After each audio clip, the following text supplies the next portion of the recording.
$2 silver. That's all it took to change everything. In 1873 Montana, when Callum Hayes slapped those coins onto the auction block for the bride no man wanted, the crowd didn't just laugh. They howled. A broken rancher buying broken goods. But what they didn't see was the fire still burning behind Elara Wynn's downcast eyes, or the desperate hope clawing at Callum's chest.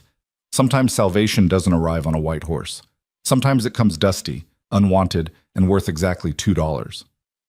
Stay with me until the end of this story, and comment which city you're watching from so I can see how far this tale has traveled. The auction block smelled of sweat, tobacco, and desperation. Callum Hayes stood at the back of the crowded saloon, his hat pulled low, his jaw tight enough to crack teeth. Around him, Montana's finest, and by finest, he meant the loudest, the drunkest, and the most prosperous, jostled for position, their eyes gleaming with the particular hunger of men who'd been without female companionship for far too long. The mail-order brides had arrived that morning on the westbound train, a collection of hopeful women seeking new lives in a harsh land. One by one, they'd been introduced to the assembled men, though introduced was a generous word for what amounted to livestock evaluation with slightly better manners. Callum had watched 5 women find matches already. The pretty blonde with the musical laugh had gone to Banker Morrison for $300. The sturdy German woman with capable hands had fetched $250 from the blacksmith. Even the widow with 3 children had found a taker, old Jensen, who needed help with his failing eyesight and didn't mind a ready-made family. But now, as the afternoon sun slanted through the saloon's grimy windows, only one woman remained. "Gentlemen!" hollered Silas Pettigrew, the auctioneer, his face already flushed red from whiskey and excitement. "We've saved the best for last." The comment drew snickers from the crowd. Everyone could see this was a lie. The woman who stepped onto the platform moved like she was walking to her own execution. She was thin, too thin, Callum thought, with dark hair pulled back so severely it seemed to hurt. Her dress, once probably a respectable gray, had been mended so many times it was more patched than original fabric. She kept her eyes fixed on the floor, her hands clasped so tightly her knuckles showed white. "This here is Miss Elara Wynn," Silas continued, his enthusiasm notably dampened. "Age 26, can read and write, says she's good with numbers, and she looks half dead already," someone shouted from the crowd. Laughter rippled through the room. Callum felt his hands curl into fists. Now, Silas said, though he was grinning too. "She's just traveled a long way, that's all. Came all the way from Boston, didn't you, miss?" Elara gave the barest nod, still not raising her eyes. "Boston," another voice called out. "Probably some fancy lady who can't even milk a cow. Or cook a decent meal. Look at those hands, soft as butter. What use is that out here?" Callum studied those hands. They were trembling. "Let's start the bidding at $100, Silas announced, his voice lacking conviction. Silence answered him. The woman on the platform seemed to shrink further into herself, if such a thing were possible. Callum noticed the almost imperceptible way her shoulders hunched, the slight tremor in her lower lip before she caught it between her teeth. "Come on, gentlemen," Silas cajoled. "She's educated. That's worth something, ain't it?" "Can she birth calves?" someone yelled. "Can she shoot? Can she survive a winter?" More laughter. Elara's face had gone pale as milk, but she still didn't look up, didn't defend herself. There was something in that stillness that caught at Callum's chest. Not weakness, but rather a kind of terrible practiced endurance. $75, Silas tried, desperation creeping into his voice. Nothing. 50? The silence grew uncomfortable. Men shifted on their feet, suddenly finding their boots fascinating. This wasn't fun anymore. It was cruel, and even the hardest men in the room could feel it. Callum knew what happened to unclaimed mail-order brides. The lucky ones got sent back east, though the journey cost money most didn't have. The unlucky ones, well, there were establishments in towns like this that would take a woman with nowhere else to go, and once a woman went into one of those places, she rarely came out. He looked at Elara Wynn's bowed head, at the rigid set of her spine, and saw himself. Saw the same desperate pride that had kept him standing when his cattle died, when the drought came, when his wife left him for a silver mine owner with prospects. The same stubborn refusal to break that had sustained him through 3 years of failure. She was still standing. That had to count for something. $25? Silas's voice had gone quiet. Anyone? Callum's hand moved to his pocket before his brain could catch up. His fingers found the coins there, all the money he had left in the world until he could sell his next steer, if he had a next steer to sell. $4 silver. His supply money. His emergency fund. His last buffer against complete destitution. Going once, he should save it. He should be smart. He should walk away. Going twice, but smart hadn't gotten him anywhere, had it? Smart had lost him everything. Maybe it was time to try something else. Maybe it was time to try desperate. $2. His voice cut through the saloon like a gunshot. Every head turned. Silas's mouth fell open. And for the first time since stepping onto that platform, Elara Wynne raised her eyes. The laughter started almost immediately, great roaring waves of it that shook the rafters and sent men slapping their knees in delight. $2. Did he say $2? Hell, I'd pay more for a lame horse. Hayes has finally lost what's left of his mind. Callum ignored them all. He was looking at Elara, and she was looking back, and in her dark eyes he saw something flicker, surprise, maybe, or confusion, or perhaps the faintest spark of something that might have been hope before she remembered to kill it. Silas sputtered, his face cycling through several shades of red. Now see here, Hayes, this is a human woman we're talking about, not a sack of— $2 is my bid, Callum interrupted, his voice steady. That enough to meet your reserve, or do I need to find 2 bits more? The auctioneer looked helplessly at the crowd, at Elara, at his empty cash box. The organizers of these bride auctions took a commission, and even $2 was better than nothing, which is exactly what he'd get if the woman went unclaimed. This is highly irregular, Silas muttered. So is auctioning human beings, Callum replied quietly. But here we are. A few of the laughs died in men's throats. Uncomfortable truth had that effect. Anyone else? Silas made one last attempt, scanning the crowd. Anyone at all willing to bid on Miss Wynne? $3? Anyone? The silence that answered was absolute. Fine. Silas slumped in defeat. Sold to Callum Hayes for $2. God help you both. Callum walked forward through the parting crowd, very aware of the eyes on him, the whispers starting to buzz like flies. He pulled the $2 silver from his pocket, his last $2, leaving him with exactly 2 more to his name, and placed them on the money box with a solid clink. Up close, Elara was taller than he'd thought, nearly reaching his shoulder. Her eyes, now that he could see them properly, were a deep brown flecked with gold, and they held a wariness that went bone deep. She looked at him like he was a puzzle she didn't trust, a trap she couldn't quite identify. "Ma'am," he said, touching the brim of his hat. She didn't respond, just watched him with those careful, calculating eyes. "Mr. Hayes," Silas was saying, pushing papers across the makeshift desk. "You'll need to sign here, and I can read," Callum said shortly, scanning the documents. "Standard marriage contract. Binding under territorial law, granting Elara Wynne to him as his lawful wife in exchange for the agreed-upon sum." His stomach turned slightly at the language, granting like she was property, but he signed anyway. What choice did either of them have? When he straightened, holding out the pen to Elara, she stared at it like it might bite her. "You need to sign too," he said gently. "If you're willing."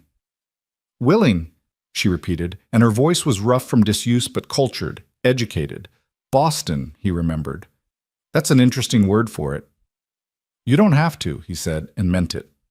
"If you'd rather take your chances elsewhere, I won't—" "Elsewhere." She laughed, a short, bitter sound. "Yes, my many other options." She took the pen. Her hand shook as she signed her name in neat, precise script. Elara Margaret Wynne. Then, after a pause, she added Hayes to the end of it. Just like that, she was his wife.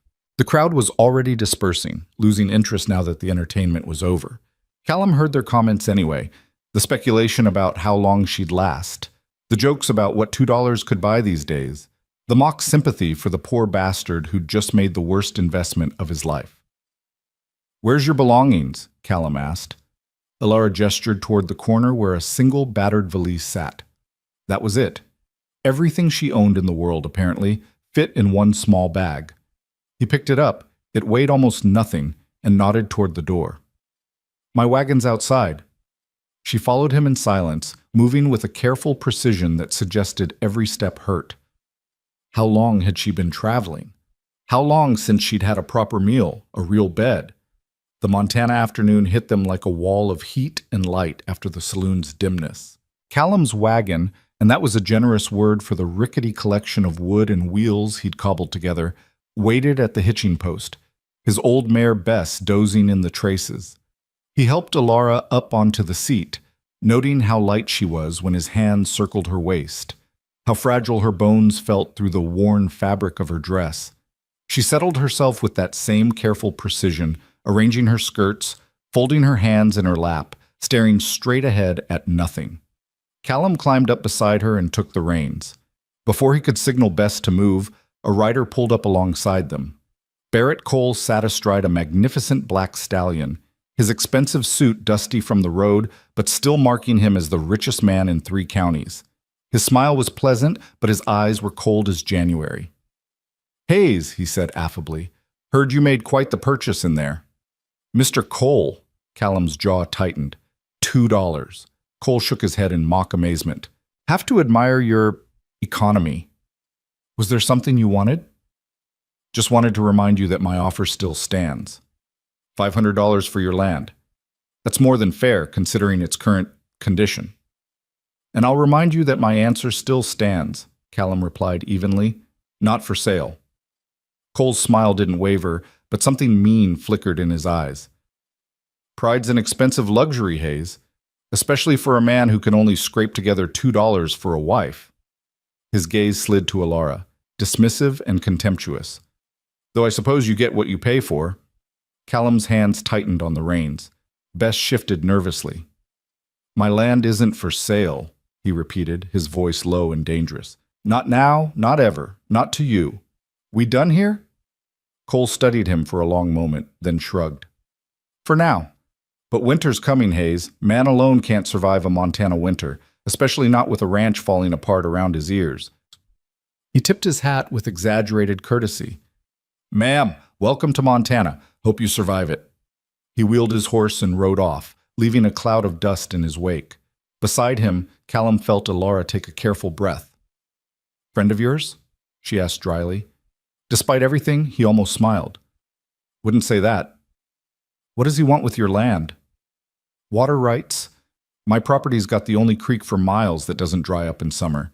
He's been trying to buy me out for 2 years. And you keep refusing." "It's my land," he said simply. "Only thing I got left that's mine." She was quiet for a moment, then, $2 and some land. Quite the empire you've built." He did smile then, brief and rueful. "When you put it like that, I'm starting to see why no one else bid on you. You've got a sharp tongue." "Among my many flaws," she agreed. "I assume you'll be discovering the rest soon enough." Callum clicked his tongue at Bess, and the old mare started forward with a resigned sigh. The town fell away behind them as they headed into open country, the late afternoon sun painting the grasslands gold and amber. They rode in silence for a while. Callum was very aware of the woman beside him, the straightness of her spine despite obvious exhaustion, the way she watched the landscape with keen intelligence, cataloging and assessing. Not admiring, he noticed, evaluating. "How far is it?" she asked eventually. "About an hour's ride. Ranch is up near the foothills." "Ranch?" She tested the word. "How many cattle?" He hesitated. 47 head. Was 80 last year, but the winter was hard. And then the drought. 47 cattle is barely subsistence level." "I know." "And the house?" "Cabin. 2 rooms. It's solid. Keeps the weather out." "Mostly?" He glanced at her. She was still staring straight ahead, but there might have been the ghost of something like amusement around her mouth. "Mostly," he admitted. "And you're working this ranch alone." "Was. Now there's 2 of us." "2 of us," she echoed softly. Then, "Why did you bid on me?" The question hung in the air between them. Callum considered lying, making it sound noble or calculated or anything other than what it was. Didn't seem right, he said finally. What would have happened to you if nobody bid? So you spent your last money on pity. Wasn't pity. He struggled to find the right words. You were still standing. After everything, the journey, the auction, all those men laughing, you were still standing. That's not nothing. She turned to look at him then, really look at him, and he met her gaze steadily. I had nowhere else to go, she said quietly. Standing was all I had left. I know the feeling. Something passed between them in that moment. Not understanding, not yet, but recognition. Two people who'd reached the end of their ropes and found each other dangling there. What happened to your last wife? Alara asked. He should have expected the question, but it still hit like a punch. Catherine. She left 3 years ago, went to Silver Creek with a man named Thomas Wardell. He owned half the silver mines there. She sent divorce papers 6 months later. I'm sorry. Don't be. She was right to leave. I couldn't give her the life she wanted. And what life was that? One that didn't involve choosing between fixing the roof and buying winter feed. One where she didn't have to make her own soap and wear the same 2 dresses until they fell apart. One with possibilities. Alara absorbed this. And what life do you think I wanted, Mr. Hayes? Don't know, but I'm guessing it wasn't this. No, she agreed softly. It wasn't this. The sun was sinking lower now, painting the sky in shades of orange and purple. They crested a rise, and there it was. His ranch, such as it was. The cabin hunched against the hillside like something trying to hide, its log walls weathered gray, one shutter hanging crooked. The barn sagged to the left, clearly in need of repairs he couldn't afford. The corral fence had gaps where posts had rotted through. Beside him, he felt Alara go very still. This is it, he said, hating how defeated his voice sounded. I know it's not much. It has walls, she interrupted, and a roof. That's more than I had this morning. He pulled Bess to a stop in front of the cabin and climbed down, then reached up to help Alara. She hesitated for just a moment before placing her hands on his shoulders and letting him lift her down.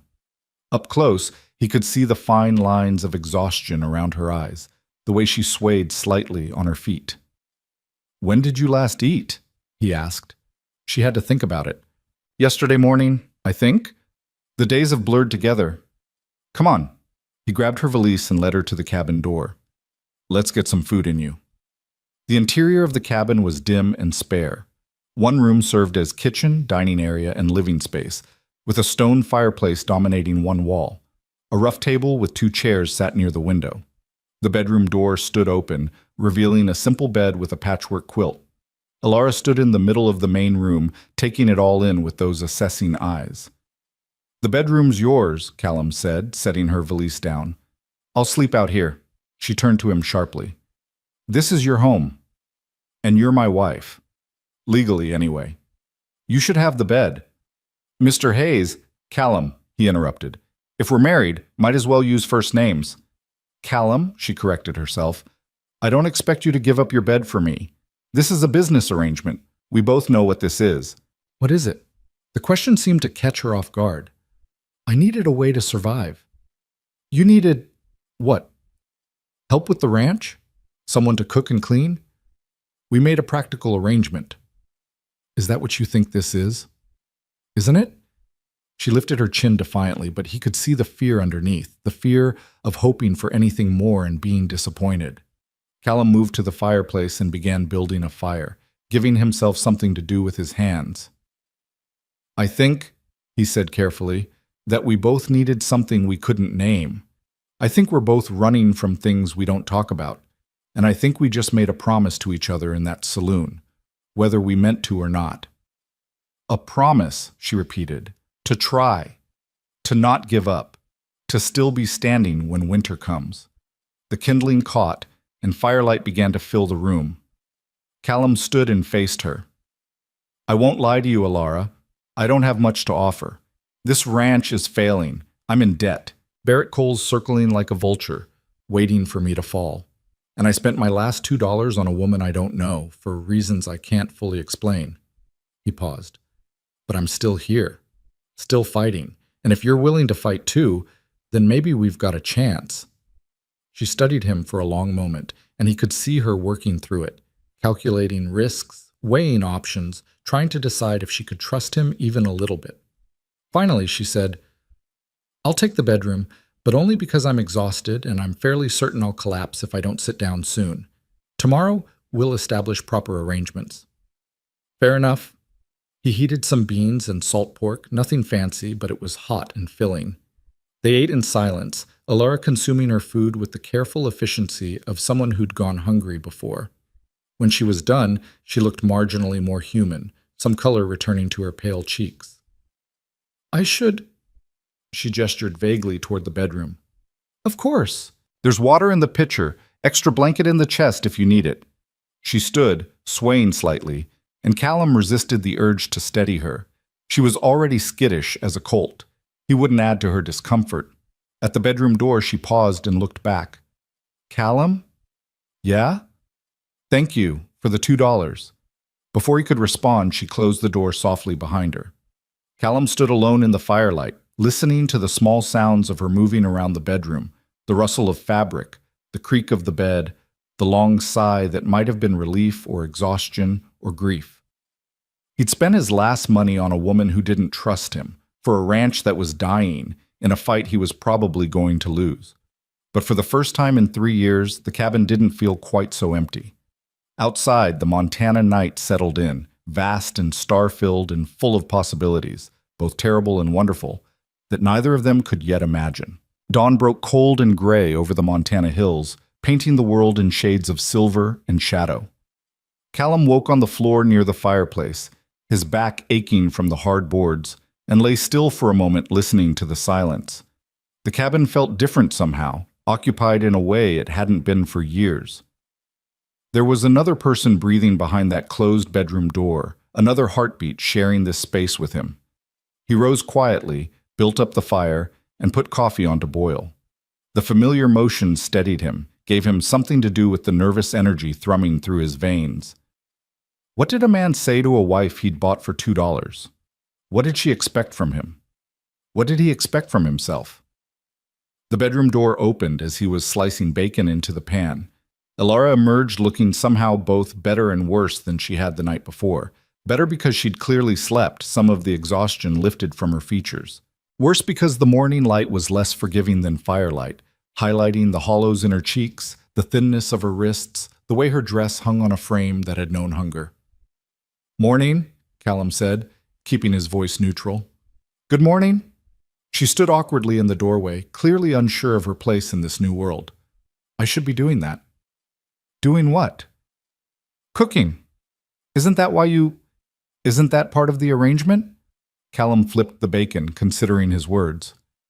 "Alara, I didn't buy a servant. I can cook my own breakfast." "Then what did you buy?"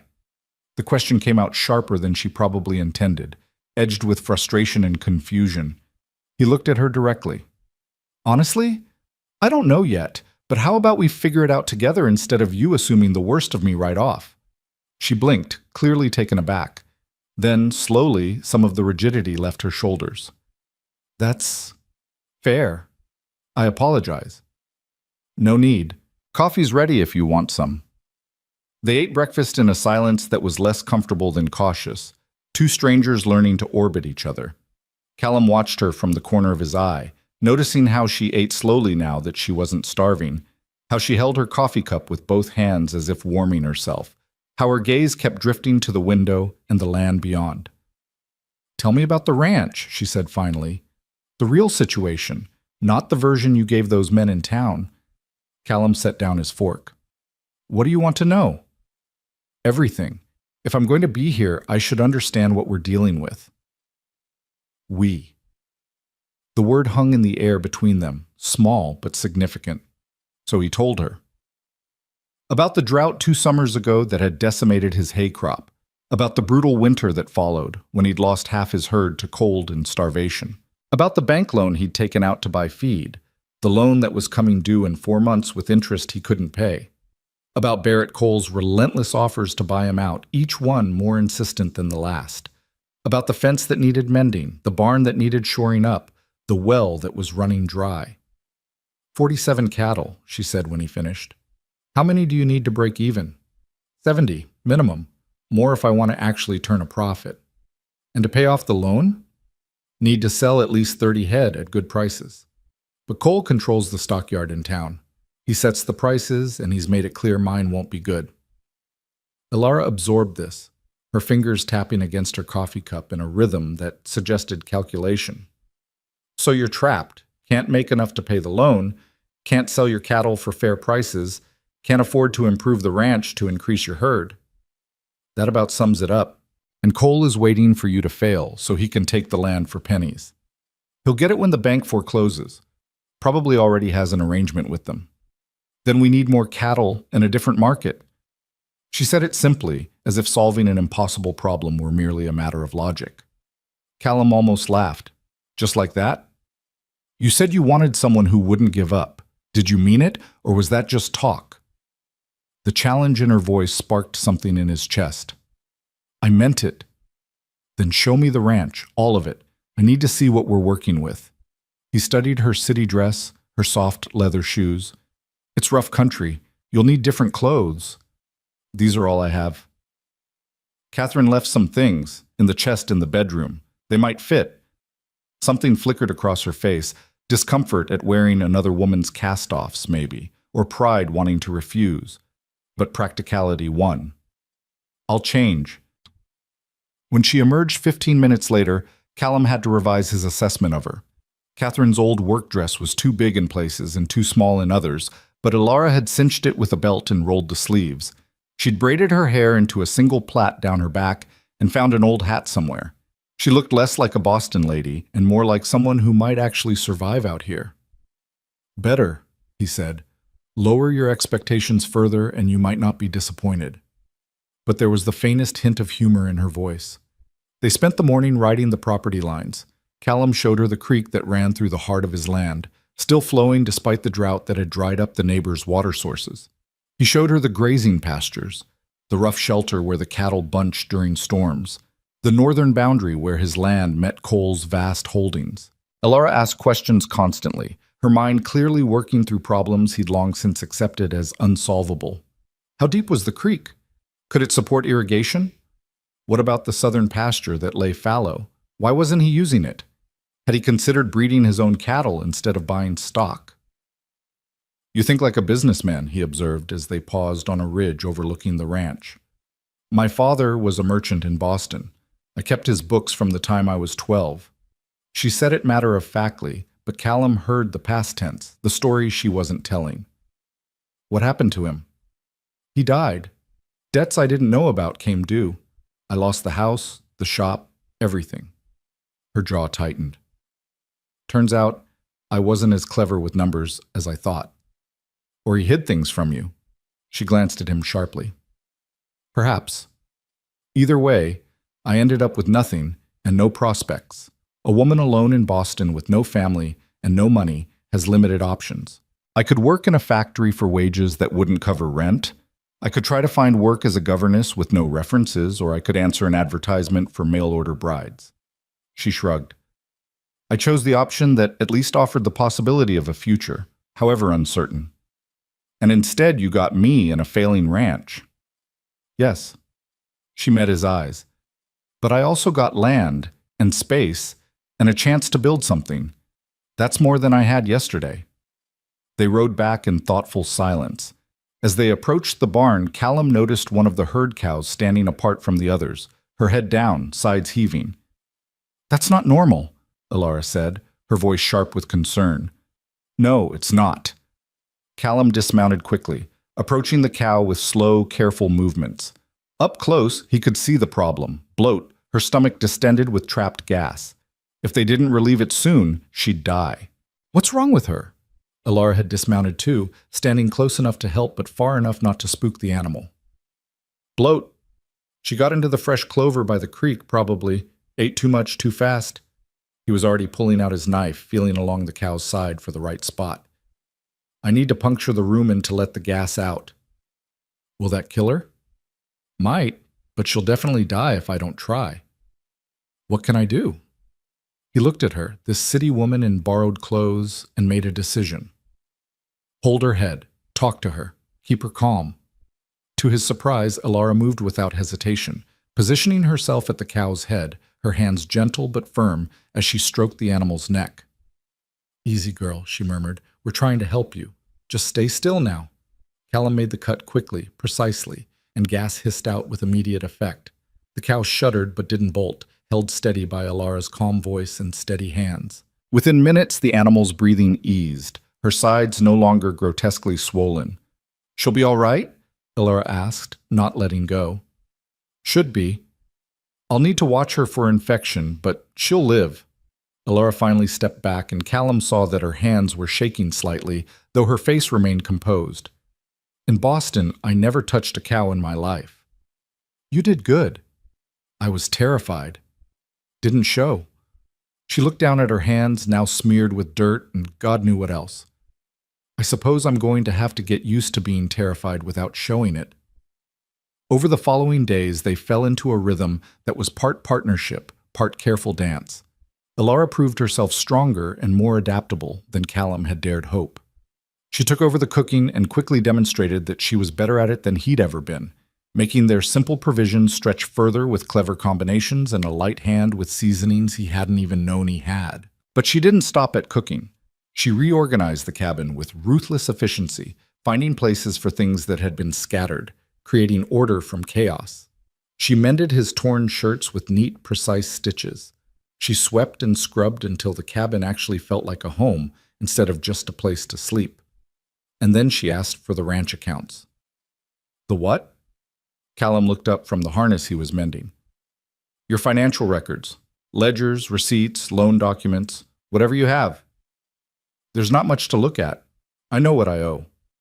"Knowing in your head and seeing it on paper are two different things, please." He showed her the battered notebook where he'd been tracking expenses, the stack of bills and receipts stuffed in a drawer, the loan papers from the bank. Elara spread it all out on the kitchen table and spent the entire evening going through every scrap of paper with fierce concentration. Callum watched her work, fascinated by the transformation. This was where she came alive, bent over columns of numbers, her lips moving silently as she calculated, her pen scratching notes in margins. The careful, defensive woman who'd stepped off that auction block was gone, replaced by someone focused and competent and absolutely in her element. "Your record-keeping is abysmal," she announced finally. "Thanks." "I'm serious, Callum. You've been paying for things twice, losing receipts for expenses you could claim, missing opportunities to reduce costs." She tapped the ledger. "Just in the past 6 months, I found at least $30 in duplicate payments and missed credits." $30? He sat up straighter. "At least. And that's just what I can see from this mess. If you'd been keeping proper books, you'd know exactly where every penny was going." Her eyes gleamed with something like excitement. "Give me a week. Let me organize this properly, and I'll show you exactly where you stand." "A week it is." She worked late into the nights, rebuilding his financial records from scratch. Callum would wake in the small hours to find her still at the table, lamplight casting shadows across her face as she filled page after page with her neat handwriting. He'd make coffee and bring her a cup without speaking, and she'd accept it without looking up, her mind clearly miles deep in calculations. On the 7th day, she presented him with a new ledger, every expense categorized, every income source documented, every debt laid out in stark clarity. "We're worse off than you thought," she said bluntly. His heart sank. "How much worse?" "The loan payment is due in 3 months and 2 weeks, not 4 months. You miscalculated based on a letter from the bank." She showed him the notice. "And there are additional fees you weren't accounting for. The total due is $670, not $600. Callum felt the walls closing in. "I don't have that. Even if I sold every head of cattle at premium prices, which I won't get—" "Let me finish," Elara interrupted. "You're worse off than you thought in some ways, but better in others. You own 3 horses, Bess and 2 others you've been using for working cattle. They're older but sound. At $50 each, that's $150 in assets you didn't account for. You also have equipment that has value. 2 saddles, tools, that wagon, another $75, conservatively. I need those things to work the ranch." "I know. I'm just showing you what you actually have." She turned the page. "More importantly, Your cattle are in better condition than comparable herds I've seen at other ranches we've passed. You've been taking good care of them despite limited resources. That means they should fetch premium prices if we can find the right buyer. Coal controls the market. Coal controls the stockyard in town. But there's a railhead in Silver Creek, 3 days' drive north, and there's a cattle buyer there who works for the Chicago markets. She pulled out a newspaper clipping. Where had she gotten that? According to this, they're paying top dollar for quality beef. Callum stared at the clipping, then at Alara. A 3-day cattle drive with 47 head? That's impossible for 2 people. Then we hire help. With what money? We offer a percentage of the sale. If the cattle sell as well as I think they will, it's worth it. And if they don't, we're no worse off than we are now. He wanted to say it was crazy, that it would never work, that she didn't understand how hard it was to move cattle through mountain passes with an inexperienced crew. But looking at her face, determined, intelligent, absolutely convinced she was right, he found himself believing it might be possible. Even if we pull that off, he said slowly, it's still not enough. We'd be lucky to clear 500 after expenses and hired help. That leaves us short, which is where the southern pasture comes in. She tapped another page in the ledger. You said it's been fallow for 2 years. Why? No good water access. The creek doesn't reach that far. But it could. I've been studying the terrain. If we dig an irrigation channel from the creek bend, we could get water to that entire section. It would take work, hard work, but it's possible. Even if we did that, we couldn't plant and harvest before the loan comes due. We don't need to harvest. We need to show improvement to the property. If we can demonstrate to the bank that we're increasing the ranch's productive capacity, they might extend the loan, especially if we make a partial payment to show good faith. Callum leaned back in his chair, his mind racing. It was risky. It required betting everything on a cattle drive that might fail, on irrigation channels that might not work, on a bank that might not care about improvements. But it was a plan, a real plan, with specific steps and measurable goals, more than he'd had in 3 years of struggling alone. You really think this could work? He asked. I think it's our best chance, maybe our only chance. She met his eyes. But I need to know you're committed. I can't do this alone, and I won't waste my time trying if you're just going to give up halfway through. I told you I don't give up. Then prove it. Let's save this ranch. He extended his hand across the table. Partners? She looked at his calloused, work-worn hand for a moment, then placed her own smaller hand in his. Her grip was firm despite the softness of her skin. Partners, she agreed. The next morning, they began digging the irrigation channel. Callum had expected Elar to supervise or perhaps help in small ways, but she showed up dressed in her oldest clothes with a shovel in hand and determination in her eyes. I can handle this, he said. You don't have to. We're partners, remember? That means we both work. The first hour showed him just how unprepared she was for this kind of labor. Her hands blistered almost immediately. Her back clearly ached from bending. She had to stop frequently to catch her breath, her face flushed with exertion. But she didn't quit. Every time Callum suggested she rest, she shook her head and went back to digging. When her hands started bleeding, she wrapped them in strips of cloth and kept going. When she stumbled from exhaustion, she caught herself and raised the shovel again. Alara, stop, he finally said, catching her arm as she swayed. You're going to hurt yourself. I'm fine. You're bleeding through the bandages and you can barely stand. That's not fine. Mick.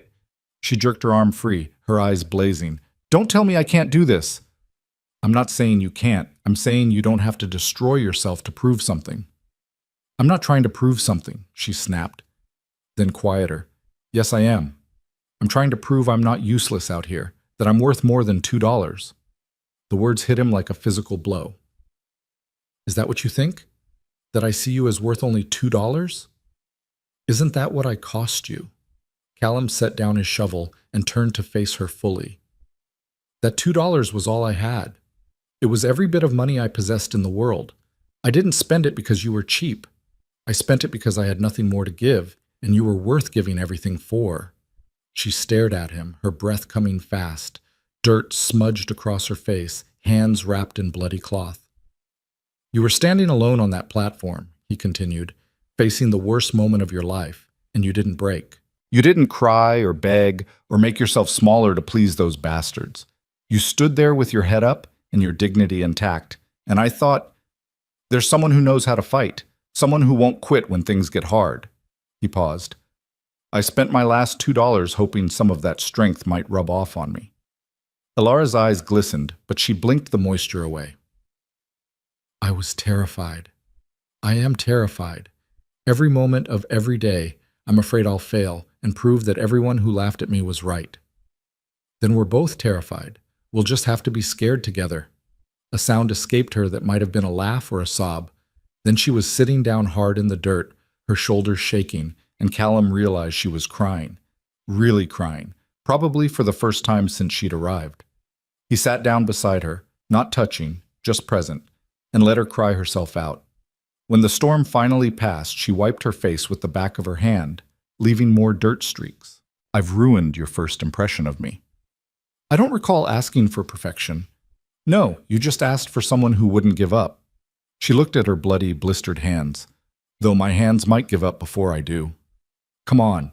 Callum stood and offered his hand. Let's get those cleaned and bandaged properly. The ditch will still be here tomorrow. She let him pull her to her feet, and they walked back to the cabin together.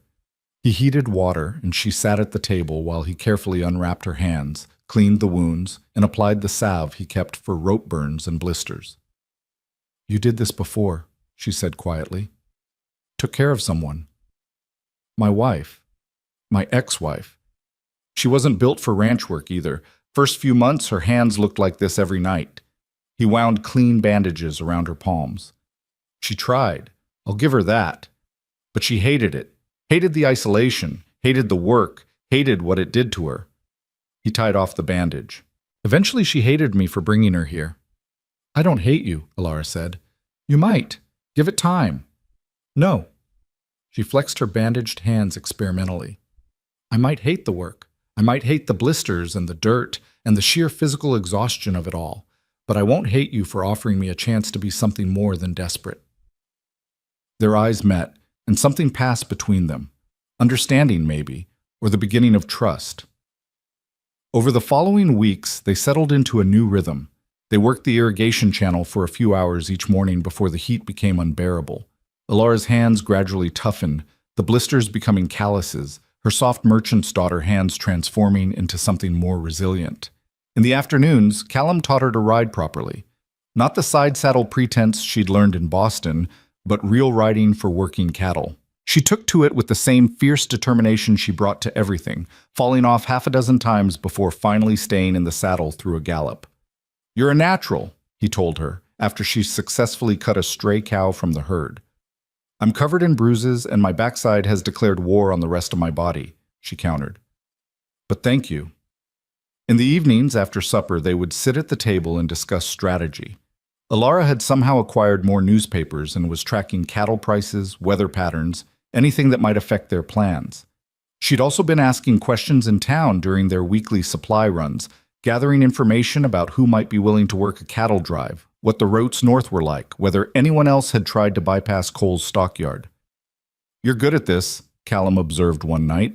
Strategy, planning, seeing angles other people miss. My father used to say that business was just war with different weapons. She looked up from the newspaper she was annotating. Find your opponent's weakness, exploit your own strengths, and never fight fair if you can help it. Sounds like a hard man.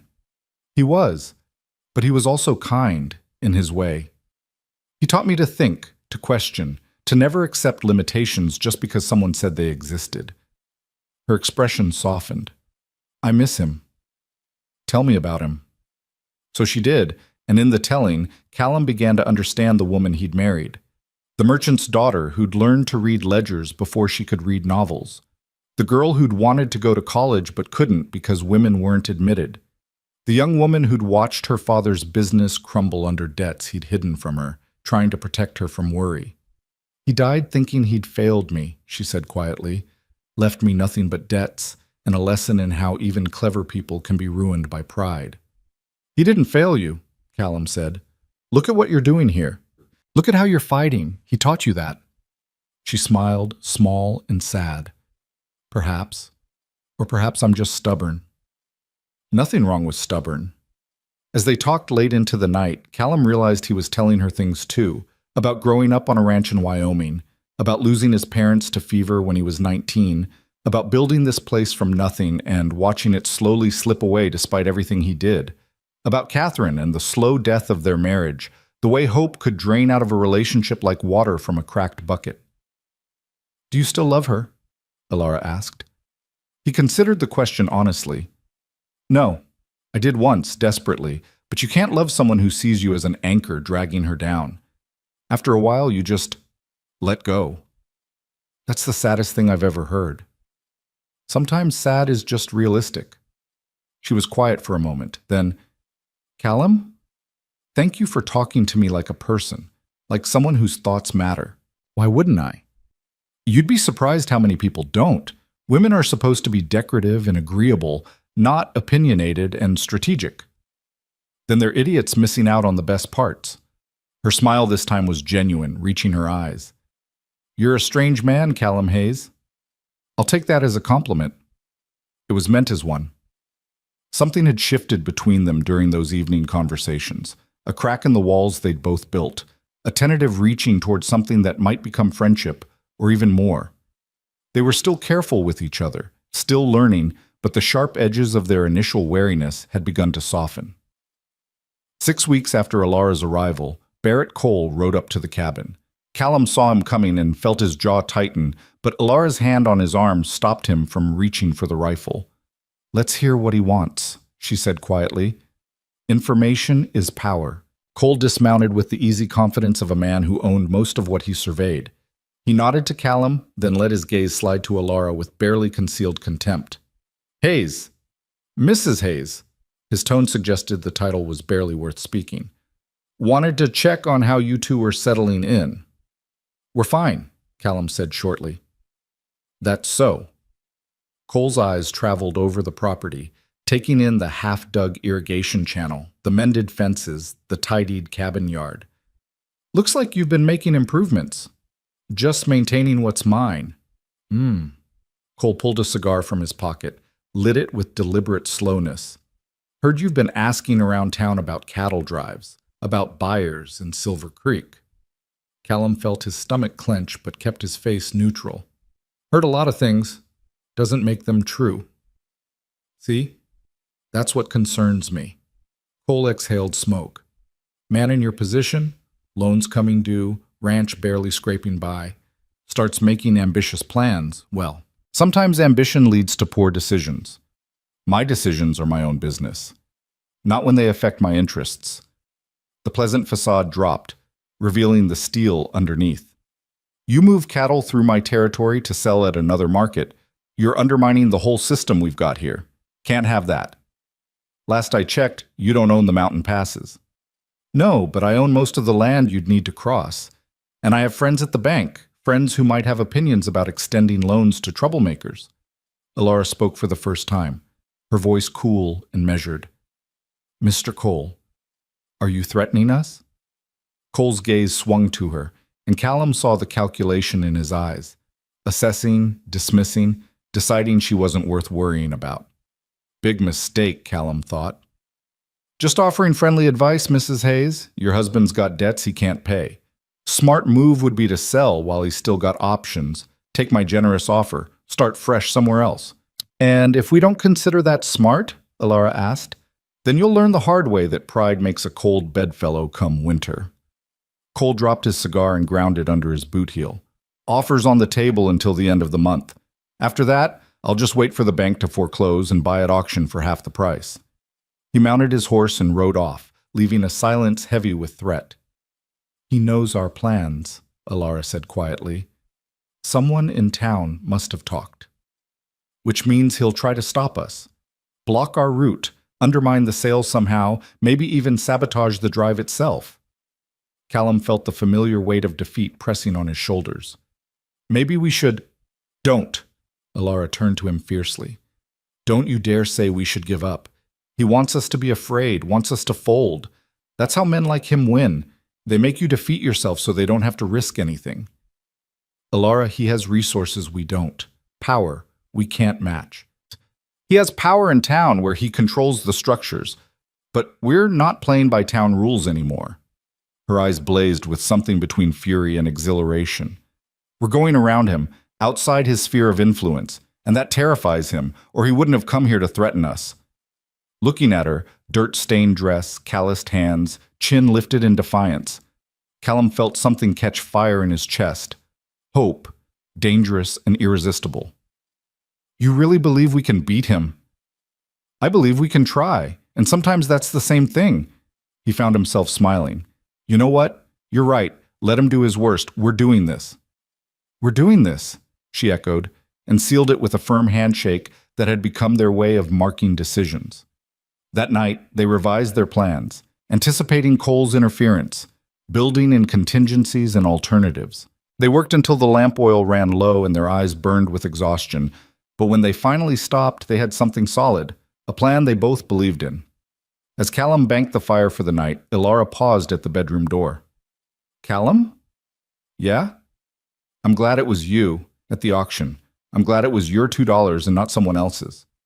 Before he could respond, she closed the door softly, leaving him alone with the warmth spreading through his chest and the absolute certainty that somewhere in the past 6 weeks, this marriage of convenience had become something else entirely, something neither of them had names for yet, but both were beginning to believe in. The first sabotage came 3 nights later. Callum woke to the sound of cattle lowing in distress, a sound that pulled him from sleep with his heart already racing.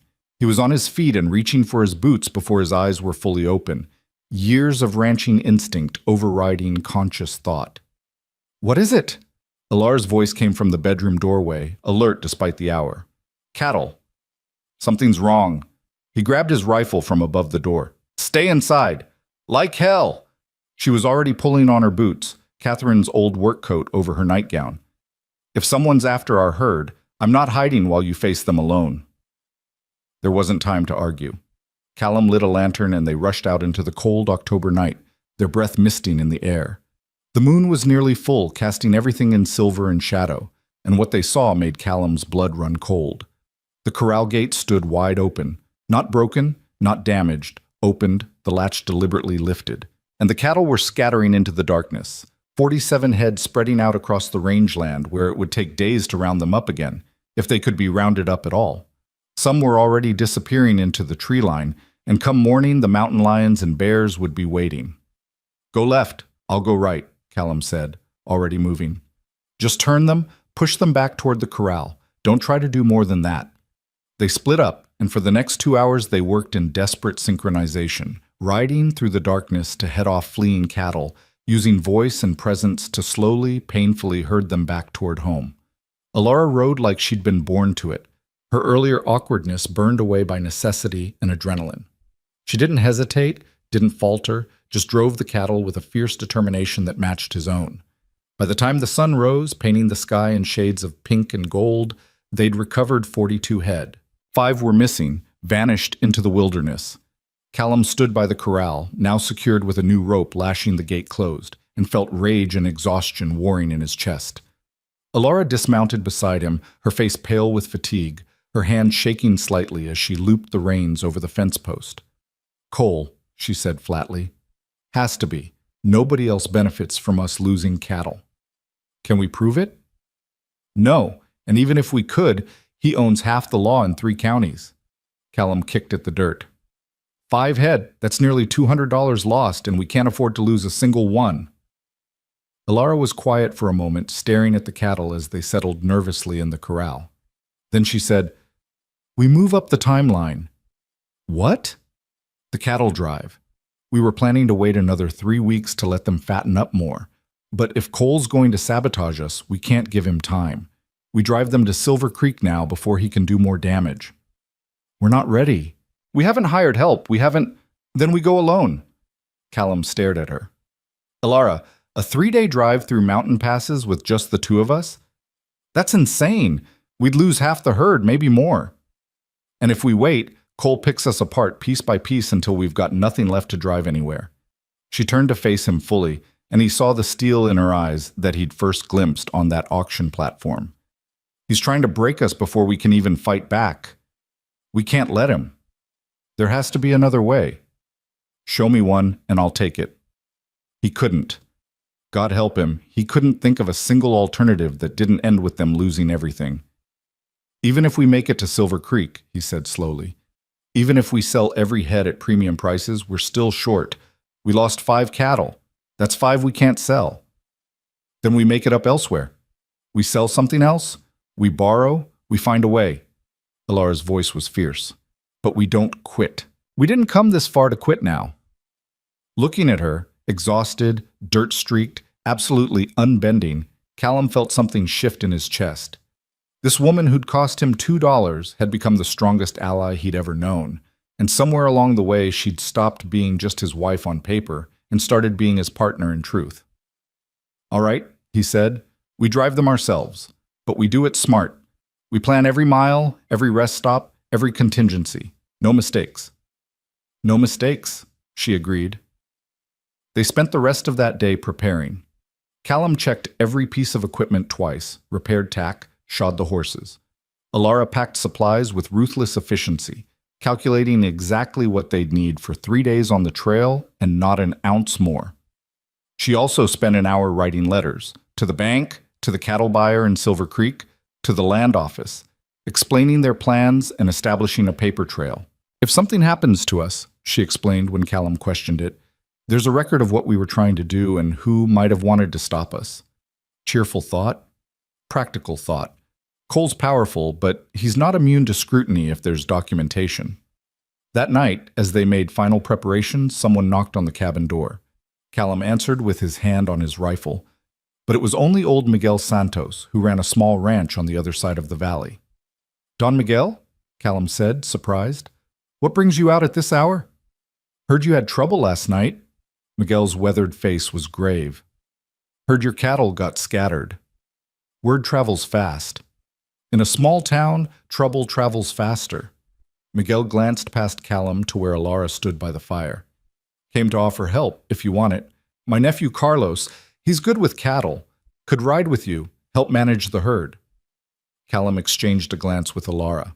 They'd given up on finding help, but if it was being offered freely, we can't pay much, he said honestly. We're planning to offer a percentage of the sale, but don't want payment. Miguel cut him off. Barrett Cole, he tried to buy my land 2 years ago. When I said no, my well mysteriously got poisoned. Lost half my herd before I could dig a new one. His eyes hardened. Man like that, he needs to learn he can't just take what he wants. You're fighting him. I'll help however I can. Alara stepped forward. We'd be grateful for your nephew's help, Don Miguel. Truly grateful. He'll be here dawn tomorrow. And Senora? Miguel tipped his hat to her. Town's talking about you. About how you work your own land, keep your own books, don't bow to no one. Some folks, they respect that. After he left, Alara turned to Callum with wonder in her eyes. We have help. We have 1 cow hand and a lot of hope. That's not much. It's more than we had this morning. She smiled, and it transformed her face. We're going to do this, Callum. We're actually going to do this. Carlos Santos arrived at dawn as promised, a young man of maybe 20 with his uncle's steady eyes and a natural ease with horses. He listened to their plan without interruption, then nodded once. 3 days to Silver Creek through the northern pass. It's rough country, but doable. We'll need to watch for wolves in the high country, and there's a river crossing on day 2 that can be tricky if the water's up. He looked at Alara with open curiosity. Senora, you've done cattle drives before? No, she said simply, but I learn fast and I don't quit. Good enough, Carlos grinned. My tia is the same way. She runs our ranch better than my uncle ever did, but don't tell him I said that. They moved out within the hour, driving the 42 remaining cattle north toward the mountain pass. Callum took point, Carlos rode swing to keep the herd together, and Alara brought up the rear, watching for stragglers. It was hard, grinding work, keeping the cattle moving at a steady pace while preventing them from scattering or bolting. By midday, Callum's concerns about Alara's inexperience had faded. She'd positioned herself exactly where she was needed, anticipated problems before they developed, and when a young steer tried to break from the herd, she cut him off with a precision that would have impressed a seasoned cowhand. They made good time that first day, covering nearly 15 miles before making camp in a sheltered valley. As Carlos tended the cattle and Callum hobbled the horses, Alara built a fire and started cooking. The smell of coffee and salt pork filled the air, and for the first time in days, Callum felt something like optimism. "We might actually pull this off," he said as they ate. "Might?" Alara raised an eyebrow. "Where's your faith?" "Left it somewhere around the third time I went bankrupt." She laughed, and Carlos joined in, and for a moment they were just three people sharing a meal under the stars, not desperate fighters trying to save a failing ranch. But the peace didn't last. Callum woke in the deep hours of night to the sound of horses neighing in distress. He was up instantly, grabbing his rifle, and saw immediately what was wrong. The cattle were stirring restlessly, spooked by something in the darkness beyond the firelight. "What is it?" Alara was beside him, her own rifle ready. "Don't know. Something's got them nervous." Callum scanned the darkness. "Carlos, check the..." The gunshot cracked through the night like thunder. The bullet struck the ground inches from the nearest cow, and suddenly the herd was moving, panicked and unstoppable, a wave of beef and terror surging into the darkness. More shots followed, deliberately fired to scatter rather than kill, and Callum understood immediately. This wasn't random. This was sabotage. "Stay here," he shouted to Alara, already running for his horse. "No!" She was mounting up even as she spoke. "They'll run straight off a cliff if we don't turn them." There was no time to argue. Callum and Carlos rode into the darkness after the stampeding herd, using voice and presence to try to turn them, to slow them, to prevent total disaster. Behind them, more gunshots rang out, and Callum caught a glimpse of riders silhouetted against the moonlight. 3 of them, maybe 4, deliberately driving the cattle toward rough country. Cole's men. Had to be. The next hour was chaos and terror and desperate action.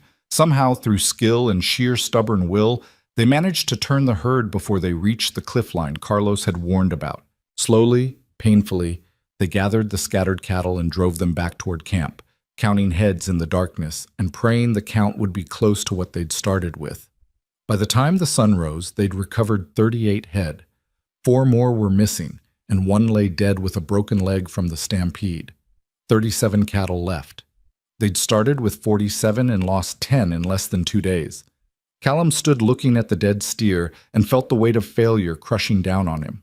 Even if they sold the remaining cattle at top prices, even if everything went perfectly from here on out, they were now too far short to make the loan payment. "It's over," he said quietly. "We can't make up this kind of loss." "It's not over." Alara's voice was tight with fury, not defeat.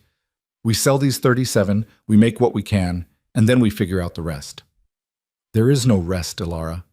We needed every head we had, and then some. Now we're short by at least $150 even in the best case. Then we find $150 somewhere else." "Where?"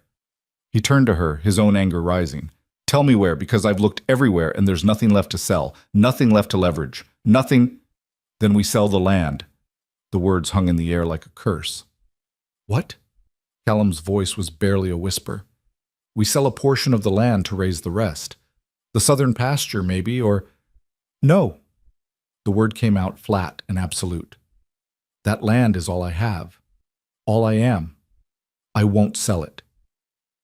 Even if it means losing everything. I sell any of it to Cole. He'll just use it as a wedge to take the rest. You don't understand how men like him work. I understand perfectly well." Alara's voice cracked like a whip.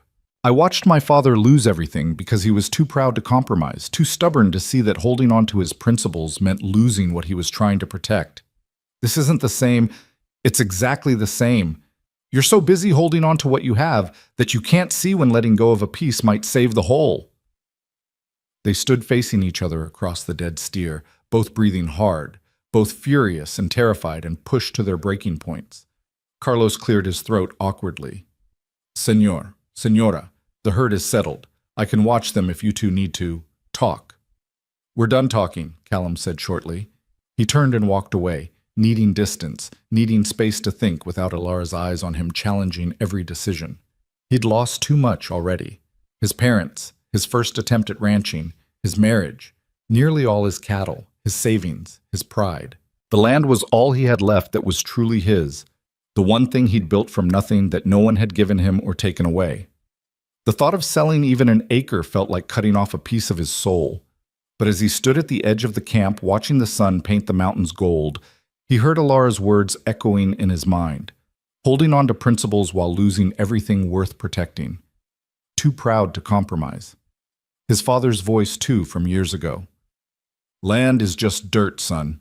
It's what you do with it that matters. He found Alara sitting on a rock outcropping, staring out at the valley below. Her shoulders were tight with tension, her hands clasped in her lap, and he could see she'd been crying, though she'd wiped the tears away. I'm sorry, he said quietly, settling beside her. I shouldn't have snapped at you. I'm sorry too, I pushed too hard. She didn't look at him. I can't watch you lose this. Not after everything we fought for. You're right, you know. About my father, about holding on too tight. He picked up a pebble and turned it over in his fingers. I've spent 3 years fighting to keep every inch of this land because I thought if I lost any of it, it meant I'd failed. But maybe the real failure is being too stubborn to save what matters most. The land matters to you. It does. But you know what matters more? He finally looked at her and found her watching him with those dark, intelligent eyes. This, us, what we're building together. I can rebuild fences and dig new wells and expand pastures later. But if I lose you because I'm too proud to compromise, that's something I can't get back. She drew in a sharp breath. Callum, we sell the southern pasture if we have to, he continued, but not to Cole. We find someone else, someone who won't use it against us. And we make damn sure we get every penny these cattle are worth first. Alara's hand found his, and their fingers intertwined naturally, like they'd been doing it for years instead of weeks. We will. We'll make it work. Presuming we survive the next 2 days and Cole doesn't send more hired guns after us. He won't. You sound sure. I am. He'll assume the stampede did his work for him. Why risk his men on additional attacks when we're probably already broken? Her eyes glinted. He doesn't know us very well if he thinks one stampede is enough to stop us. Despite everything, Callum smiled. You're a fierce woman, Alara Hayes. I learned from watching someone else refuse to quit, even when they should have. She squeezed his hand. We're both too stubborn to know when we're beaten. That's either going to save us or destroy us. Let's aim for saving. They sat together watching the sunrise, hands linked, two people who'd found each other at the worst possible moment and somehow made it work. When they finally stood and walked back to camp, something had shifted between them. Not just partnership anymore, but something deeper, something neither was quite ready to name, but both felt thrumming beneath every word and gesture. The second day of the drive proved harder than the first. The cattle were nervous from the stampede, prone to spooking at shadows. The terrain grew rougher as they climbed into the mountain pass, narrow trails with sheer drops on one side. Every mile was hard won, every hour a battle against nature and exhausted animals. They reached the river crossing by late afternoon. The water was higher than Carlos had hoped, swollen from early mountain snow, running fast and deep enough to be dangerous. We should wait for morning, Carlos suggested. Let the water drop overnight. Can't afford to lose the time, Callum said. Cole might have more surprises waiting, and every hour we delay gives him chances. Then we cross now, but carefully. I'll take point, test the bottom. Senor, you bring up the rear and push them forward. Senora, I'll ride middle and keep them from bunching, Alara finished. I understand. Carlos nodded approvingly and urged his horse into the water. The current caught at the animal's legs immediately, strong and cold, but the cowhand kept the horse moving steadily forward, feeling for solid footing. Halfway across, he turned and signaled. It's passable, send them. Callum started pushing the herd forward. The cattle balked at the water's edge, lowing their distress, but with Alara pressing from the side and Callum from behind, they finally began to move. One by one, they entered the river, struggling against the current. Everything was going well until a young steer lost its footing in the middle of the crossing. It went down hard, thrashing in the water, and immediately the cattle around it panicked. The herd bunched up, blocking the crossing, cattle stumbling over each other in their fear. Keep them moving, Carlos shouted over the roar of the water. Don't let them stop! But it was too late. The herd was jamming up, cattle slipping, water getting deeper around them. Callum saw immediately that if they didn't break the jam, they'd lose more animals to drowning.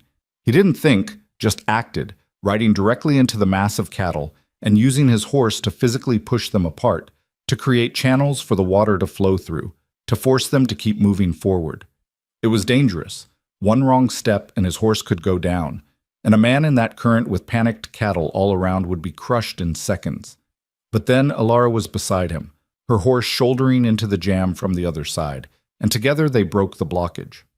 The cattle began moving again, slowly at first, and then with more confidence, until finally the last steer climbed out on the far bank. Callum counted heads. 37.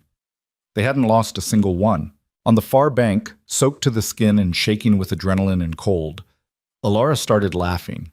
Not hysterical laughter, but the genuine sound of someone who'd just survived something impossible and couldn't quite believe it. "We did it," she said, water streaming from her hair. "We actually did it." "You're crazy," Callum told her, but he was smiling. "Riding into that jam like that, you could have been killed." "So could you, but we weren't."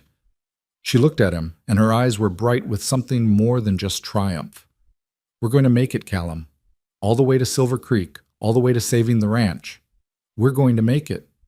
And looking at her, soaked, exhausted, absolutely radiant with determination, Callum felt something in his chest crack open, something he'd kept locked away since Catherine left. Hope, yes, but more than that. Trust. Belief. Maybe even the beginning of something that felt dangerously like love.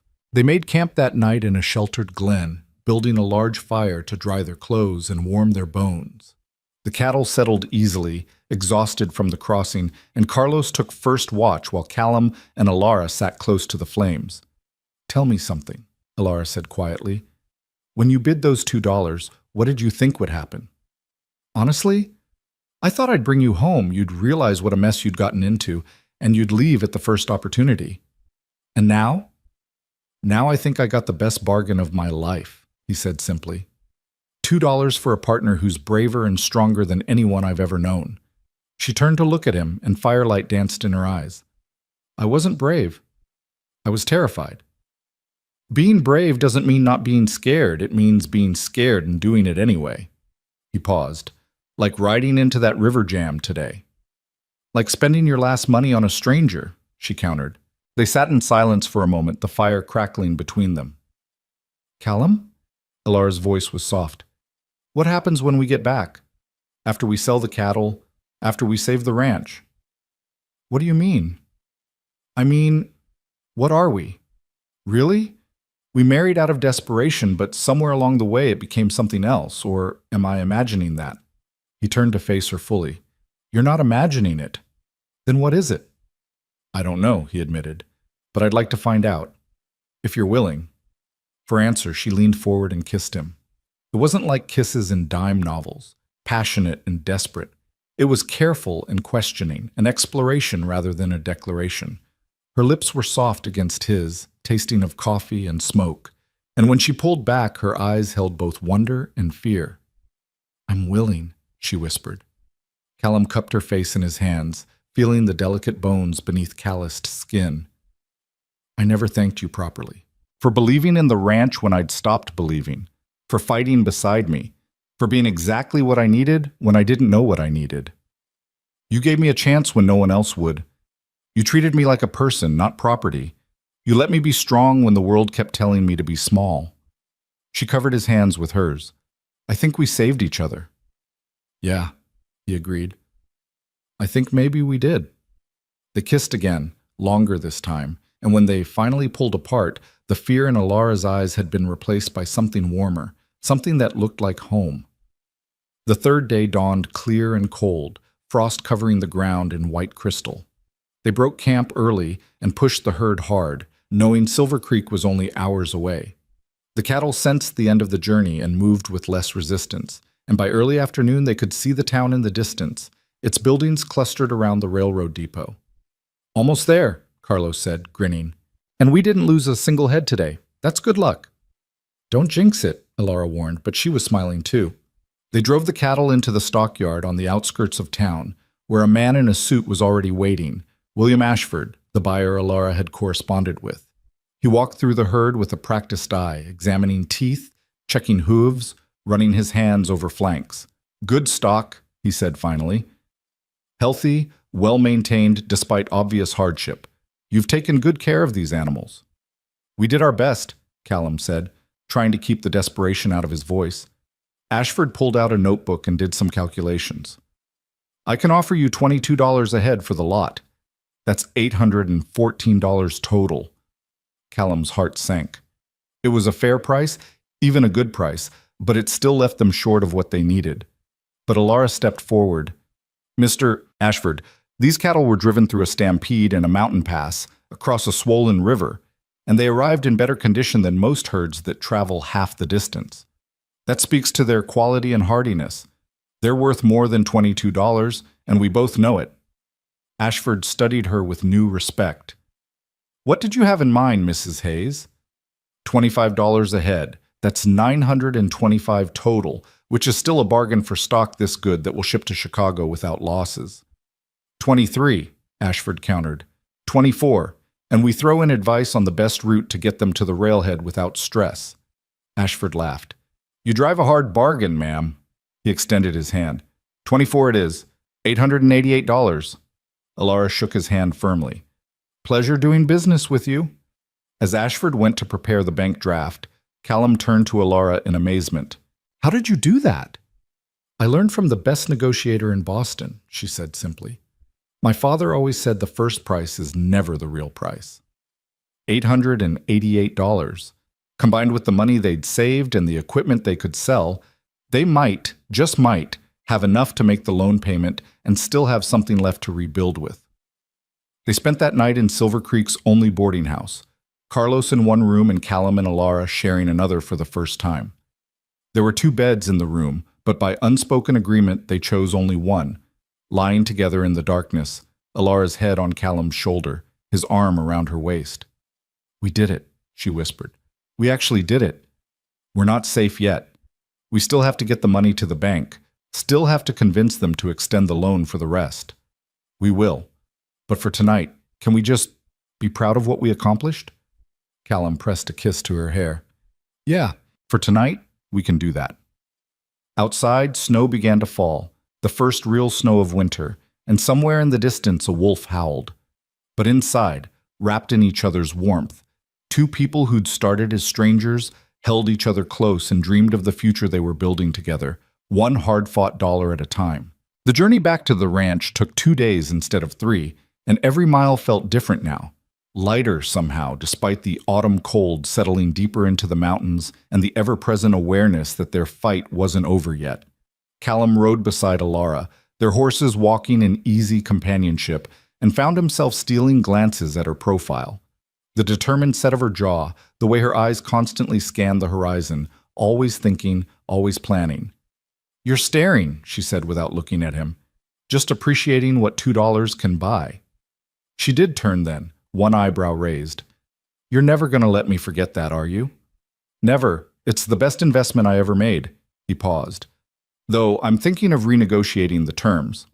Oh, and what terms would those be? Well, the original contract was for a wife in name only, but somewhere between the irrigation ditch and that river crossing, I started thinking maybe we could make this real. Alara's cheeks flushed, but she held his gaze steadily. Callum Hayes, are you proposing to me? Again?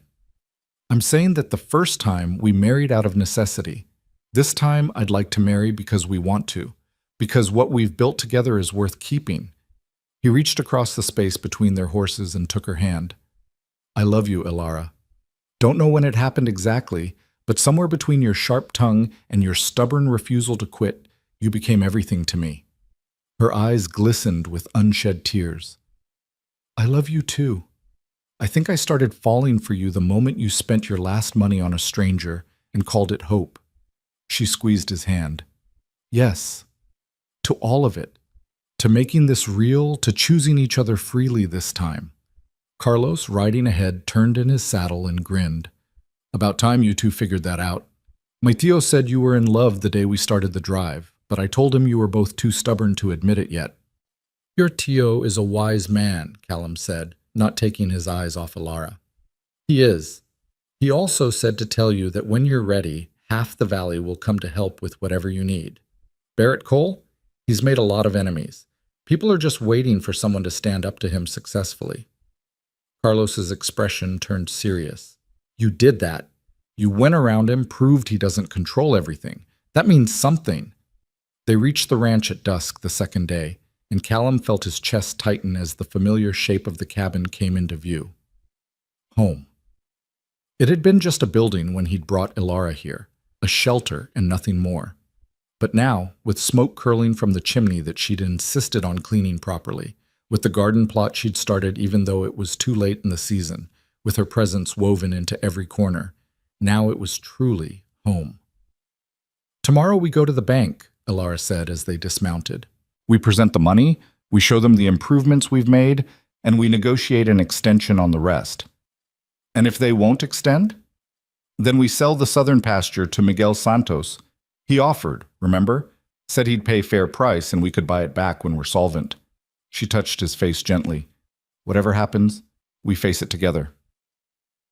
That night, after Carlos had ridden home with their thanks and a generous portion of the cattle sale money as payment, Callum and Ilara sat before the fire and made lists. Lists of debts, of assets, of improvements still needed, of plans for spring. But they also talked about other things, about where they'd hang curtains Ilara wanted to sew, about the bookshelf Callum would build for the volumes she'd carefully preserved from her father's shop, about children they might have and what they'd teach them about perseverance and hope. I want them to know your story, Ilara said softly, how their father spent his last $2 on a leap of faith. Our story, Callum corrected, how their mother turned a failing ranch around with nothing but ledgers and determination, how their parents refused to quit even when everyone said they should. That's a good story to grow up with. They made love that night for the first time as a couple who'd chosen each other freely, and it was tender and hesitant and perfect in its imperfection. Afterward, lying in the darkness with Ilara's head on his chest and her hand over his heart, Callum felt something he hadn't felt in years. Peace. Not the peace of having won, because the fight was far from over, but the peace of knowing that whatever came next, he wouldn't face it alone. Morning came too soon, gray and cold with the promise of snow. They dressed in their best clothes, Callum's one good suit that had seen better days, Ilara in a dress she'd carefully mended and pressed. She'd pinned her hair up in a way that made her look older, more severe, and when she tucked the bank draft into her reticule along with the carefully prepared documentation of their ranch improvements, she looked every inch the Boston merchant's daughter she'd once been. Ready? Callum asked. Ready. The ride to town felt longer than usual, each mile weighted with significance. They'd gambled everything on this moment, and if the bank refused to work with them, they'd lose it all anyway, despite their success in Silver Creek. Barrett Cole's influence ran deep, and the bank manager, Henry Worthington, was known to be in Cole's pocket. The bank was an imposing brick building in the center of town, its presence designed to intimidate. Callum had always felt small walking through those doors, diminished by the marble floors and the tellers who looked through him rather than at him. But today, with Ilara's hand in his and the weight of their hard-won money in his pocket, he walked in with his head high. Worthington's office was all dark wood and leather, designed to make supplicants feel their inferior position. The bank manager himself was a portly man with calculating eyes and the smooth manner of someone practiced in delivering bad news with a smile. Mr. Hayes, Mrs. Hayes, he said, gesturing to chairs. I must say, I'm surprised to see you here. I'd heard your cattle drive ended in disaster.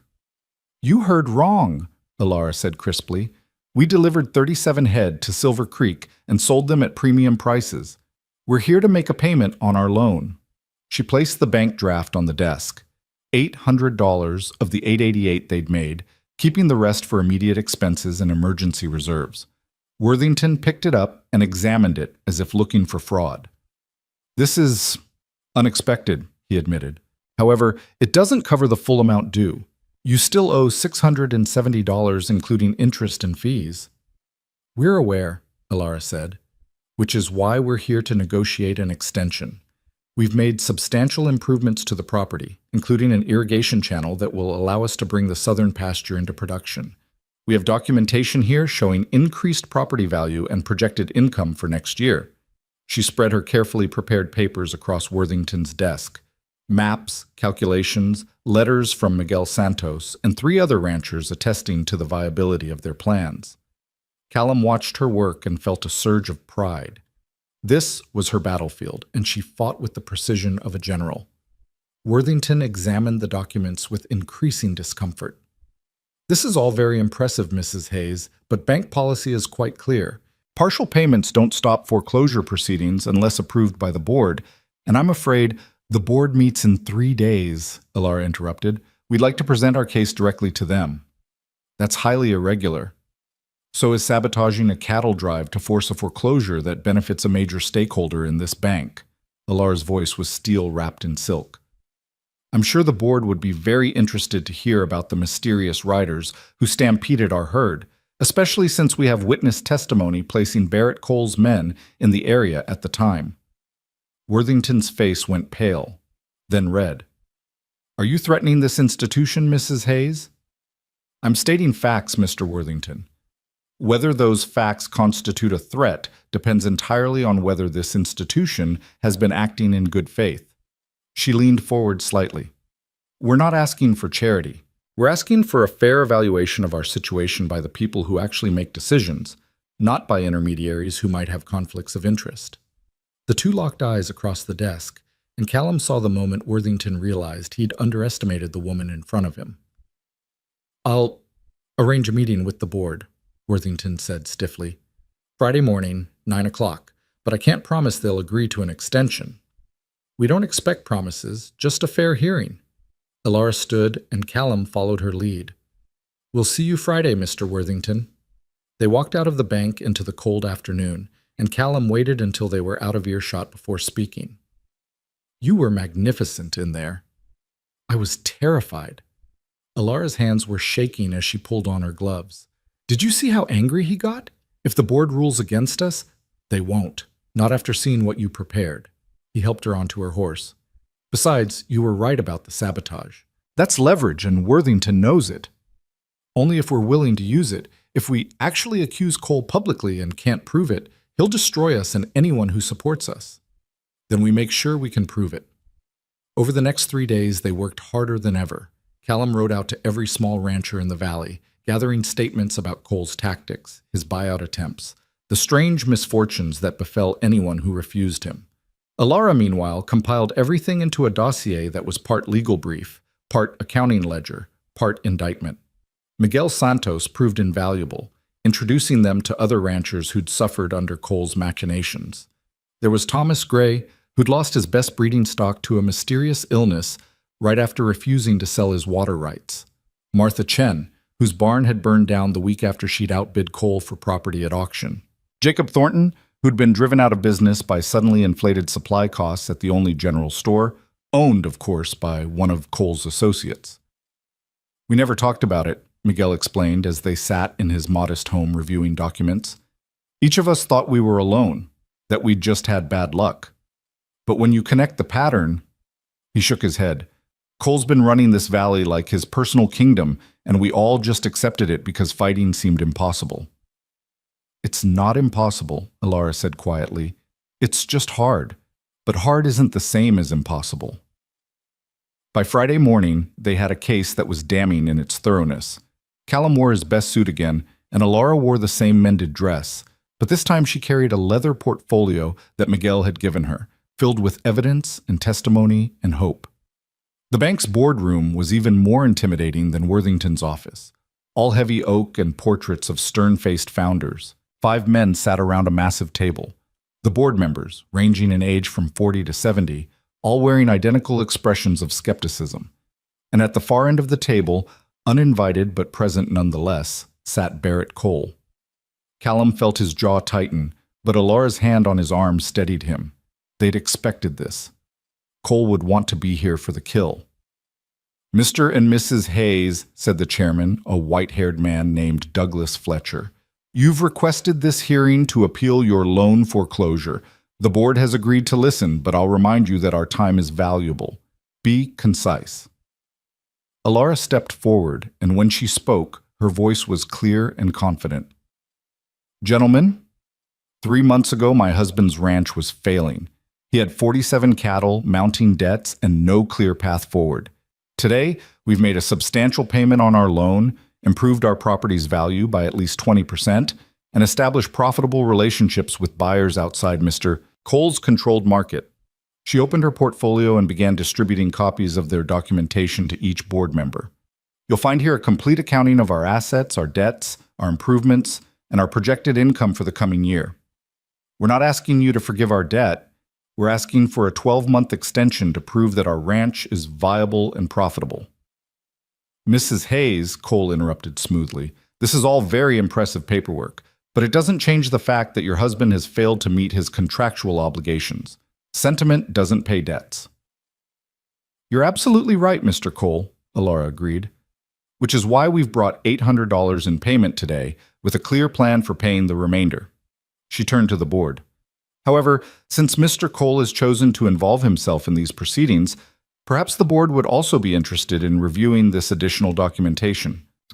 She pulled out a second folder, this one containing the statements from the Valley Ranchers, the timeline of mysterious misfortunes, the pattern of coercion and manipulation that pointed directly to Cole's involvement in sabotaging anyone who opposed him. What is this? Fletcher demanded, taking the folder. Evidence of systematic interference in free commerce in this valley, including the sabotage of our cattle drive and numerous other incidents affecting local ranchers. Alara's voice never wavered. We're prepared to take this evidence to the territorial governor if necessary, but we thought the board should be aware that extending our loan isn't just good business. It's also the right thing to do when outside forces have been actively working to ensure our failure. Cole's face darkened dangerously. This is outrageous. These are baseless accusations from disgruntled... We have testimony from 7 ranchers, Callum interrupted, speaking for the first time. We have dates, times, and patterns that are pretty damn hard to explain as coincidence. And we have witnesses who saw your men driving our cattle toward a cliff during our drive to Silver Creek. Witnesses you've clearly paid to lie. Carlos Santos doesn't lie. Miguel's voice rang out from the doorway. The old rancher stepped into the room, followed by Thomas Gray, Martha Chen, and 4 other Valley ranchers. And neither do the rest of us. We're here to testify that everything in those documents is true. Fletcher looked at the assembled ranchers, then at Cole, then at the documents in front of him. The other board members were reading rapidly, their expressions growing more troubled by the moment. This is highly irregular, Fletcher said slowly. Mr. Cole, do you have a response to these allegations? Cole's smooth mask had cracked, revealing the rage beneath. These people are conspiracy theorists grasping at straws. I'm a businessman, not a criminal. If they've had difficulties, that's the nature of ranching in hard country. Then you won't mind if we investigate these claims thoroughly, Fletcher said. In the meantime, I believe the board needs to discuss the Hayes loan application in private. He looked at Alara and Callum. If you'll wait outside, please. The next 30 minutes felt like 30 hours. Callum paced the hallway while Alara sat with rigid composure, only the white of her knuckles betraying her tension. The other ranchers waited with them, a show of solidarity that meant more than Callum could express. Finally, the door opened. Fletcher emerged, his expression unreadable. Mr. and Mrs. Hayes, the board has reached a decision. We're granting a 12-month extension on your loan with modified terms. You'll make quarterly payments based on the schedule Mrs. Hayes proposed, with the full balance due in 1 year. Additionally, we'll be conducting a formal investigation into Mr. Cole's business practices in this valley. Callum felt his knees go weak with relief. Alara stood, somehow maintaining her composure, and extended her hand to Fletcher. Thank you, sir. We won't let you down. See that you don't. This bank supports its community members, Mrs. Hayes, but we also expect results. Fletcher glanced back toward the boardroom where Cole was visible through the doorway, his face a mask of fury. And perhaps it's time we remembered that community is more than just the wealthiest voice in the room. They walked out of the bank into winter sunshine, and the moment they were outside, the gathered ranchers broke into cheers. Miguel clapped Callum on the back, while Martha Chen hugged Alara with surprising strength for such a small woman. You did it, Miguel said. You stood up to Cole and won. We all did it, Ilara corrected. None of this would have worked without all of you standing together. No, Senora, Miguel said seriously. We've been here for years and done nothing. You've been here 3 months and changed everything. You showed us it was possible to fight back. As they rode home that afternoon, the weight of what they'd accomplished settled over them. They'd won. Not completely, not permanently, but they'd won a chance to build something lasting. The ranch was theirs for another year, and this time they had a real plan, real support, and each other. I can't believe it worked, Callum said as the cabin came into view. I can, Ilara replied. We had the truth on our side and we had each other. That's a powerful combination. That night, as snow began to fall in earnest outside, they sat before the fire and made new plans. Not desperate plans this time, but hopeful ones.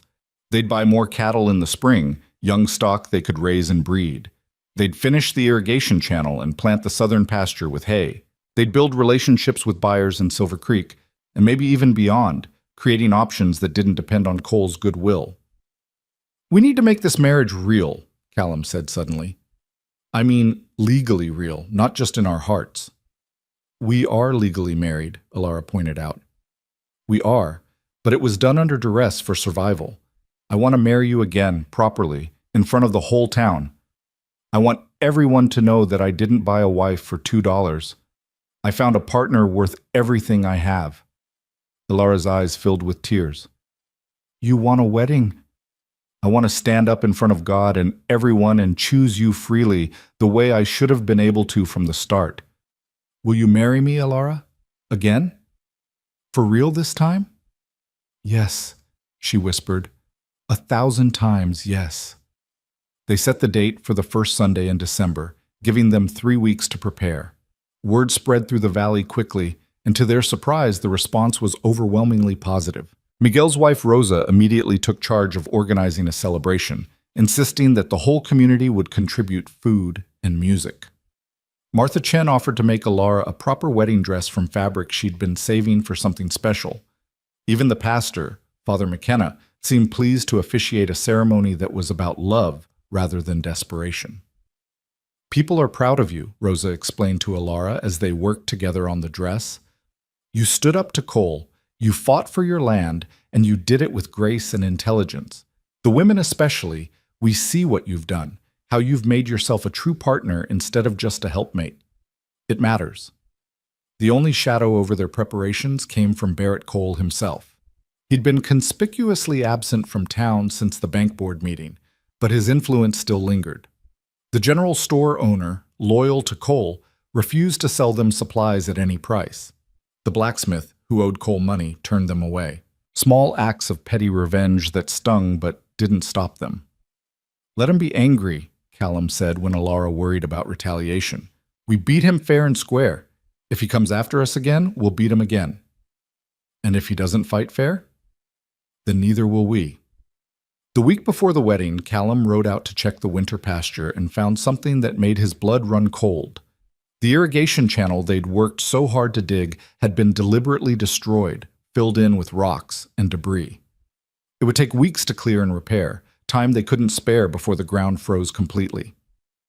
He returned home to find Ilara in the cabin, going over spring planting schedules. One look at his face and she set down her pen. What happened? He told her. She listened in silence, her expression growing harder with each word. Cole, she said flatly when he finished. Probably, though we can't prove it. Then we don't repair it. Callum blinked. What? We don't repair it before winter. We document the damage, we gather evidence, we add it to our case against him, and in spring we rebuild it better than before, with the whole valley helping us. Ilara stood and moved to the window, looking out at the snow-covered land. He wants us to waste our time and energy reacting to his sabotage. Instead, we focus on what matters. The wedding, the winter preparations, building our alliances. The irrigation channel can wait. That's 3 months of work he destroyed. No, that's 3 months of work he delayed. There's a difference. She turned back to him. We're playing a long game now, Callum. We don't have to win every battle, just the war. He crossed the room and pulled her into his arms, marveling at her strength, her strategic mind, her refusal to be rattled by setbacks. When did you get so wise? I learned from watching someone refuse to give up on a failing ranch and a $2 bride. The Sunday of their wedding dawned cold and crystalline, the world covered in fresh snow that sparkled like diamonds in the sunlight. Alara dressed in the cabin while Callum waited outside with Miguel and Carlos, his hands shaking slightly as he adjusted his tie for the third time. Nervous? Miguel asked, amused. Terrified. What if she changes her mind? After everything you two have been through? Carlos laughed. Senor, that woman would walk through fire for you. I don't think a wedding is going to scare her off. The small church was packed with people from all over the valley, far more than Callum had expected. Ranchers and their families, townspeople who'd quietly supported them, even a few of Cole's former employees who'd grown tired of working for a tyrant. Someone had decorated the simple space with evergreen boughs and candles, transforming it into something magical. And then Alara appeared at the back of the church, and Callum forgot how to breathe.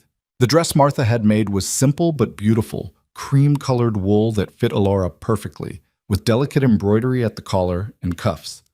She'd left her hair down for once, dark waves falling past her shoulders, and she wore a circlet of winter berries that Rosa had woven that morning. But what made her truly beautiful was the joy on her face, the absolute certainty in her eyes as she walked toward him. No one gave her away. She came of her own free will, choosing him as surely as he was choosing her. Father McKenna smiled at them both as they took their places before the altar. Dearly beloved, we are gathered here to witness something rare and precious, two people choosing each other not once, but twice. First out of necessity, and now out of love. The ceremony was short but meaningful. When it came time for vows, Callum spoke from the heart. Alara, when I first saw you on that auction block, I saw someone who refused to break. I didn't know then that you'd save my life in a dozen different ways, that you'd teach me what true partnership means, that you'd show me how to hope again. I promise to stand beside you in every fight, to value your mind as much as your heart, and to never, ever take for granted the gift of your trust. I love you, and I choose you, today and every day forward. Alara's voice was steady despite the tears on her cheeks. Callum, you spent your last $2 on a stranger because you believed in the possibility of hope. You gave me dignity when I had nothing, treated me as an equal when the world said I was worth less. You've shown me that home isn't a place but a person, and that person is you. I promise to fight beside you, to build with you, to love you with everything I am. Thank you for seeing me when I was invisible.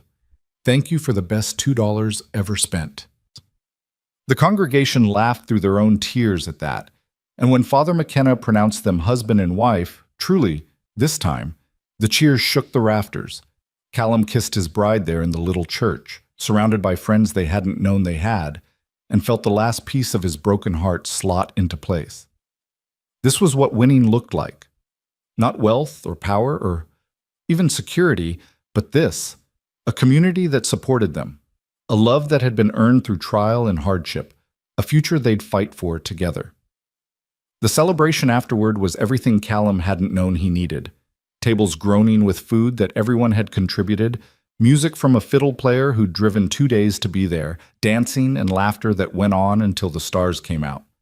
He danced with Alara first, then with Rosa and Martha and every other woman who'd supported them, while Alara charmed the valley ranchers and accepted their congratulations with grace.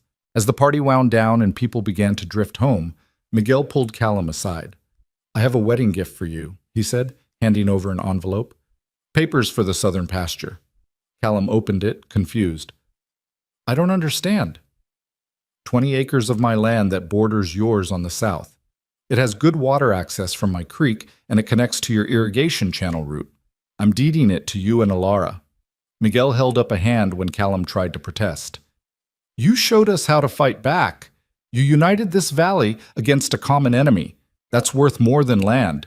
Besides, he grinned, now you won't have to sell your own southern pasture if money gets tight. You'll have this as a buffer. Miguel, I can't accept. You can and you will. It's done, signed and registered with the territorial office. Cole can't touch it. Miguel gripped Callum's shoulder. Build something good here, amigo. Build something that lasts. Show the rest of us it's possible. Later, as Callum and Alara rode home through the snow-quiet night, he told her about Miguel's gift. She was silent for a long moment, and when he looked over, he saw tears freezing on her cheeks. "People are good," she said wonderfully. "Even when the world is hard, people are good." "Some people," Callum corrected. "The ones worth knowing." At the cabin, Callum lifted Alara down from her horse and carried her over the threshold, properly this time. Not like that first awkward day when they'd both been strangers. Inside, he'd lit the fire earlier and the cabin glowed with warmth and welcome. "Mrs. Hayes," he said, setting her down gently, "how does it feel to be properly married?"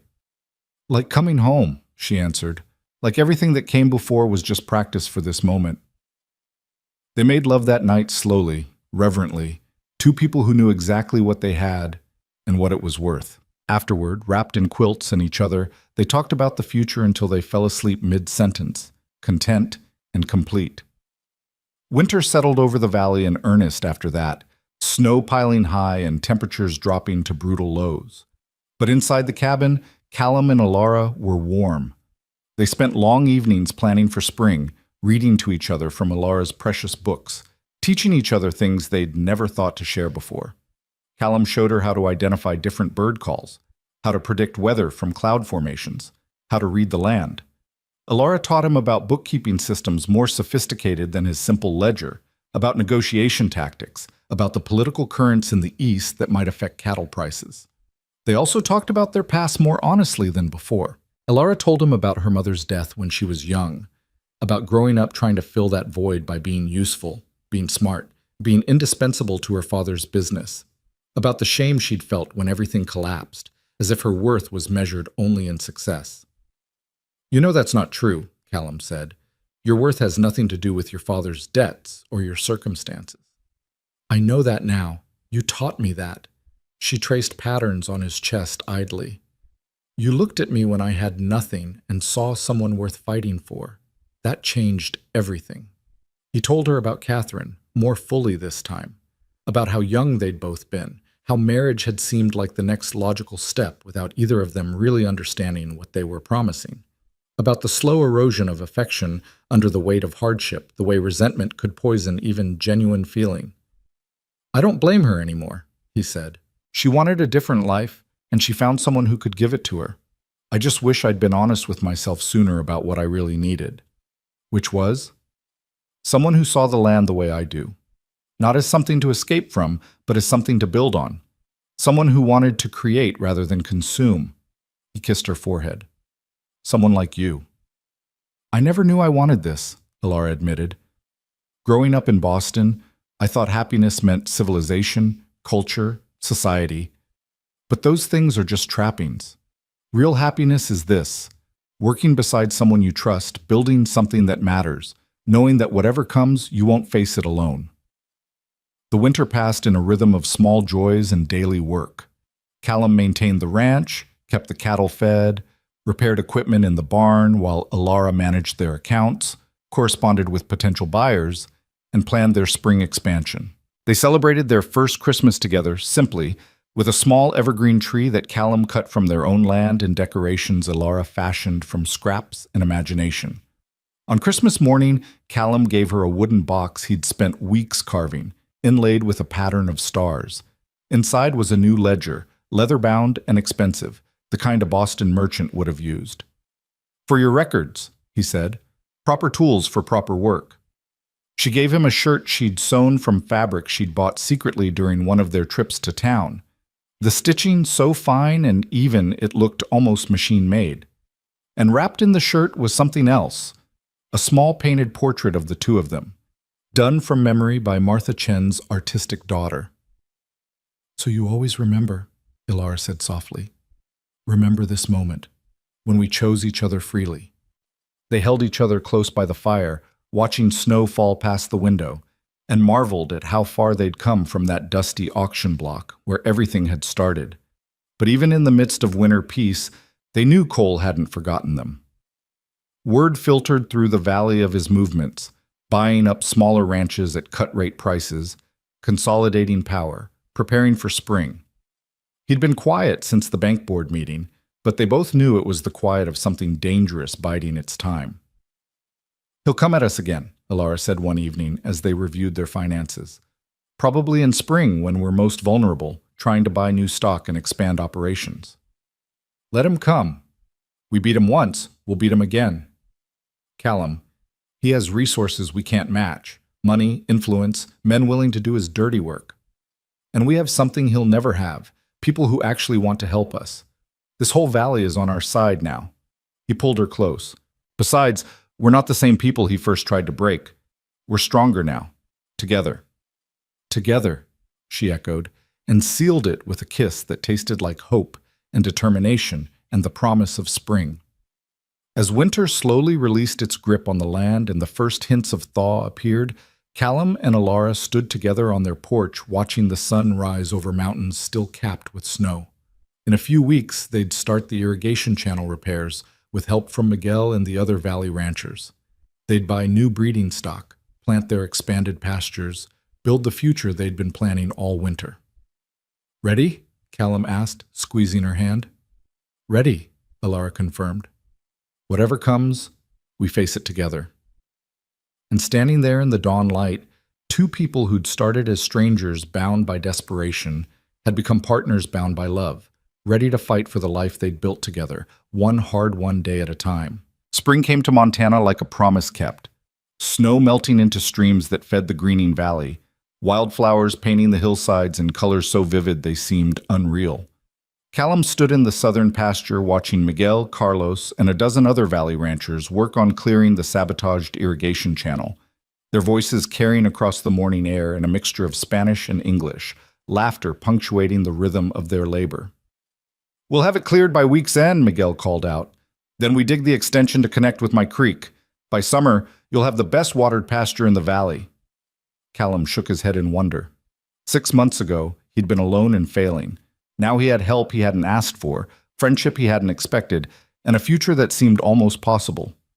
Alara emerged from the cabin carrying a basket of food and a jug of water for the workers. She'd changed since that first day.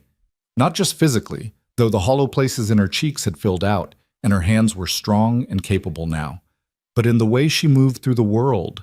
There was confidence in her stride, certainty in her smile. She belonged here in a way she'd never belonged anywhere else. "The cattle buyer from Silver Creek wrote back," she said, handing Callum the letter. "He wants first option on our fall stock, and he's willing to pay 25% above market rate for exclusive rights." 25%? Callum scanned the letter. "That's incredible." "It's smart business. He knows our stock is quality, and he knows we'll deliver on time despite obstacles. Reliability is worth paying for." She watched the men working. "We'll make our next loan payment early at this rate, maybe even start saving for expansion. You're a miracle worker." "I'm a bookkeeper who married a stubborn rancher. Together we're moderately competent." But she was smiling as she said it, and when she looked at him, her eyes held all the warmth of the spring sun. The weeks that followed were a blur of hard work and steady progress. They bought 15 head of quality breeding stock, young cows and a prime bull that would form the foundation of their expanding herd. The irrigation channel was completed and extended, bringing water to acres that had been useless for years. Seeds went into the ground, hay and alfalfa that would provide winter feed and extra income from selling surplus to neighboring ranches. Every evening, Alara would update the ledgers while Callum cooked dinner, a reversal of their early roles that neither questioned anymore. They'd learned to share the work according to strength and interest rather than tradition, and the partnership made them both more effective. "We're going to make it," Alara said one night, her pen poised over a column of numbers. "Not just survive, actually prosper. Look at these projections. If everything goes according to plan, we'll be completely debt-free within 3 years. And if it doesn't go according to plan, then we adapt and figure it out, like we always do." She closed the ledger and came to sit beside him. "Callum, do you ever think about that day at the auction, about how different things could have been? Every day. If I'd walked away, if someone else had bid, no one else would have. You were the only person in that room who saw me as human instead of merchandise." She took his hand. "You gave me back my dignity before you gave me anything else. That's what saved me, not the $2. He pulled her close, breathing in the scent of her hair, soap and sunshine and something uniquely her. You saved me just as much. Gave me a reason to fight when I'd forgotten why I was fighting. We saved each other then. And we keep saving each other every day. They sat in comfortable silence, watching firelight dance across the cabin walls, until Alara spoke again, her voice tentative in a way that was unusual for her. I've been thinking about something, about the future beyond just the ranch. What about it? About children, about family. She looked up at him. I know we haven't talked about it seriously, but I want that with you. I want to fill this cabin with life and noise and all the chaos that comes with it. Callum felt his throat tighten with emotion. I want that too. God, I want that. I just didn't know if you, after everything you've been through, I didn't want to assume. I want it all, she said firmly. The ranch, the family, the life we're building. I want to grow old here with you, watching our children work this land and teach their children about the day their grandfather spent his last $2 on hope. Best investment I ever made, he murmured, kissing her deeply. But even in the midst of their happiness, the shadow of Barrett Cole loomed. He'd been quiet all winter and into spring, which made both of them nervous. Cole wasn't the type to accept defeat gracefully, and the longer he stayed silent, the more dangerous his eventual move would be. The blow came in early May, just as the first hay crop was starting to come in. Callum rode into town for supplies and found the general store locked up tight in the middle of the day. Strange. He tried the blacksmith next, also closed. The feed store, the hardware shop, even the saloon. All closed, all bearing the same hand-lettered sign, closed for inventory. At the bank, he found Worthington's replacement. The manager had mysteriously resigned the week before. A thin man named Sykes, with calculating eyes and a smile that never reached his face. Mr. Hayes, what a pleasant surprise. I was just about to send someone out to your ranch. What's going on? Why are all the shops closed? Inventory day. Mr. Cole has bought controlling interest in most of the businesses in town. He's reorganizing. Sykes shuffled papers on his desk. Which brings me to why I needed to see you. There's been an accounting error regarding your loan. Callum felt his stomach drop. What kind of error? It seems the previous manager miscalculated the interest rates and payment schedule. The actual amount due is significantly higher than what you were quoted. Sykes pushed a paper across the desk. You owe an additional $800, due in 30 days. That's impossible. My wife went through every line of that contract. Nevertheless, these are the correct figures. I have the original loan documents here if you'd like to review them. Callum took the documents with shaking hands. They looked official, complete with stamps and signatures, but the numbers were different from what he and Alara had based all their planning on. If these were real, they were ruined. They couldn't possibly raise $800 in 30 days, not with all their capital tied up in new stock and spring planting. There has to be some mistake, he said desperately. I assure you there's no mistake. However, Sykes leaned back in his chair. Mr. Cole has authorized me to make you an offer. He's willing to purchase your property for fair market value, which would cover your debts with a small amount left over for you and your wife to start fresh elsewhere. Cole did this. He forged those documents. Careful, Mr. Hayes. That's a serious accusation with legal consequences if you can't prove it. Sykes' smile was cold. You have 30 days to pay the full amount or accept Mr. Cole's generous offer. I'd think very carefully about which option serves your interests best.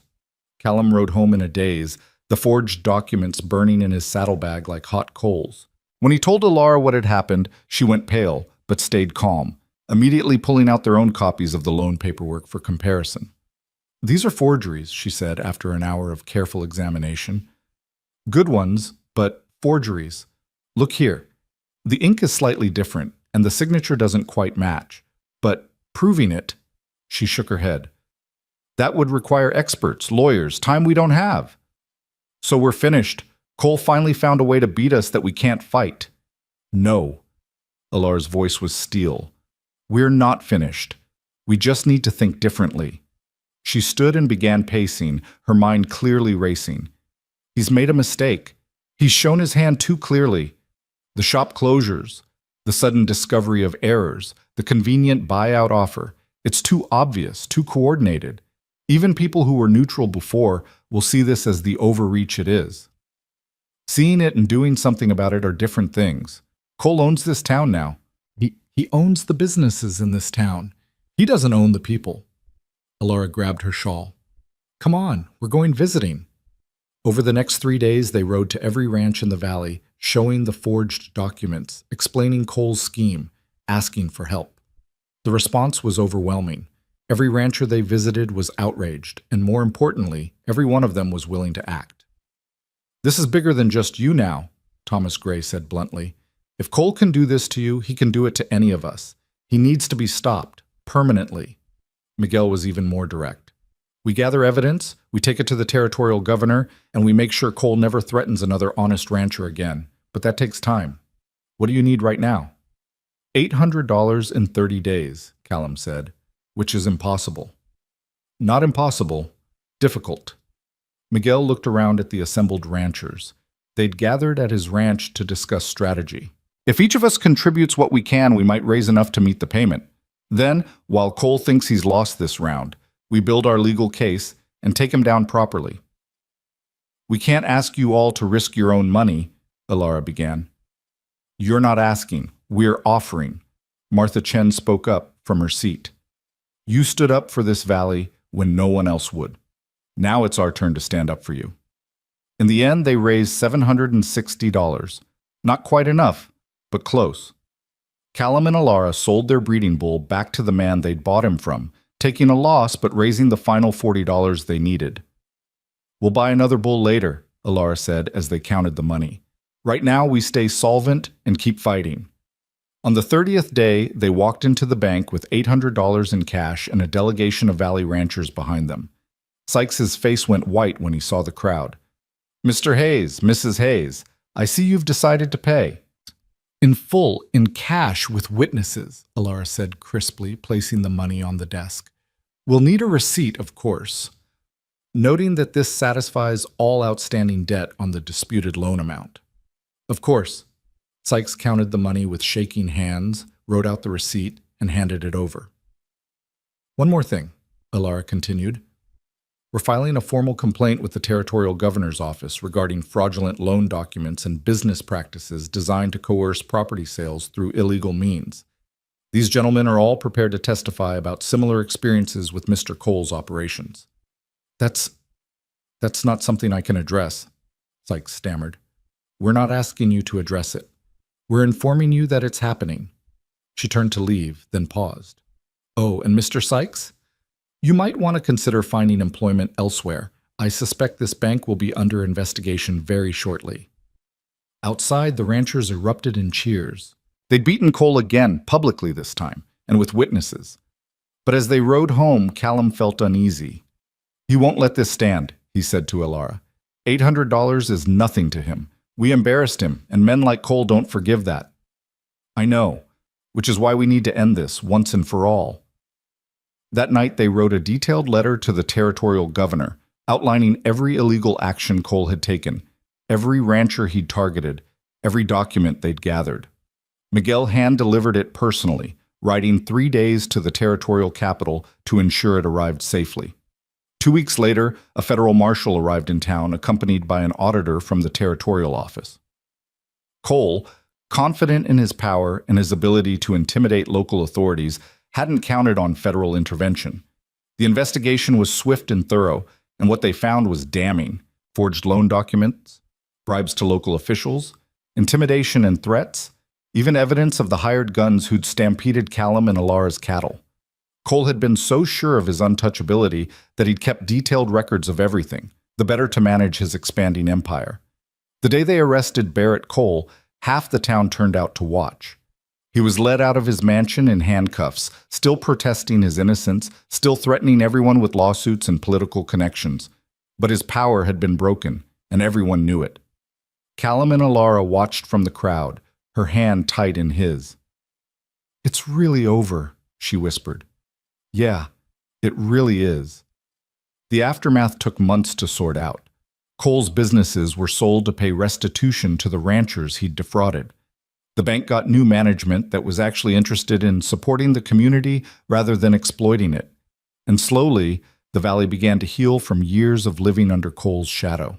For Callum and Alara, life settled into a rhythm that was almost peaceful.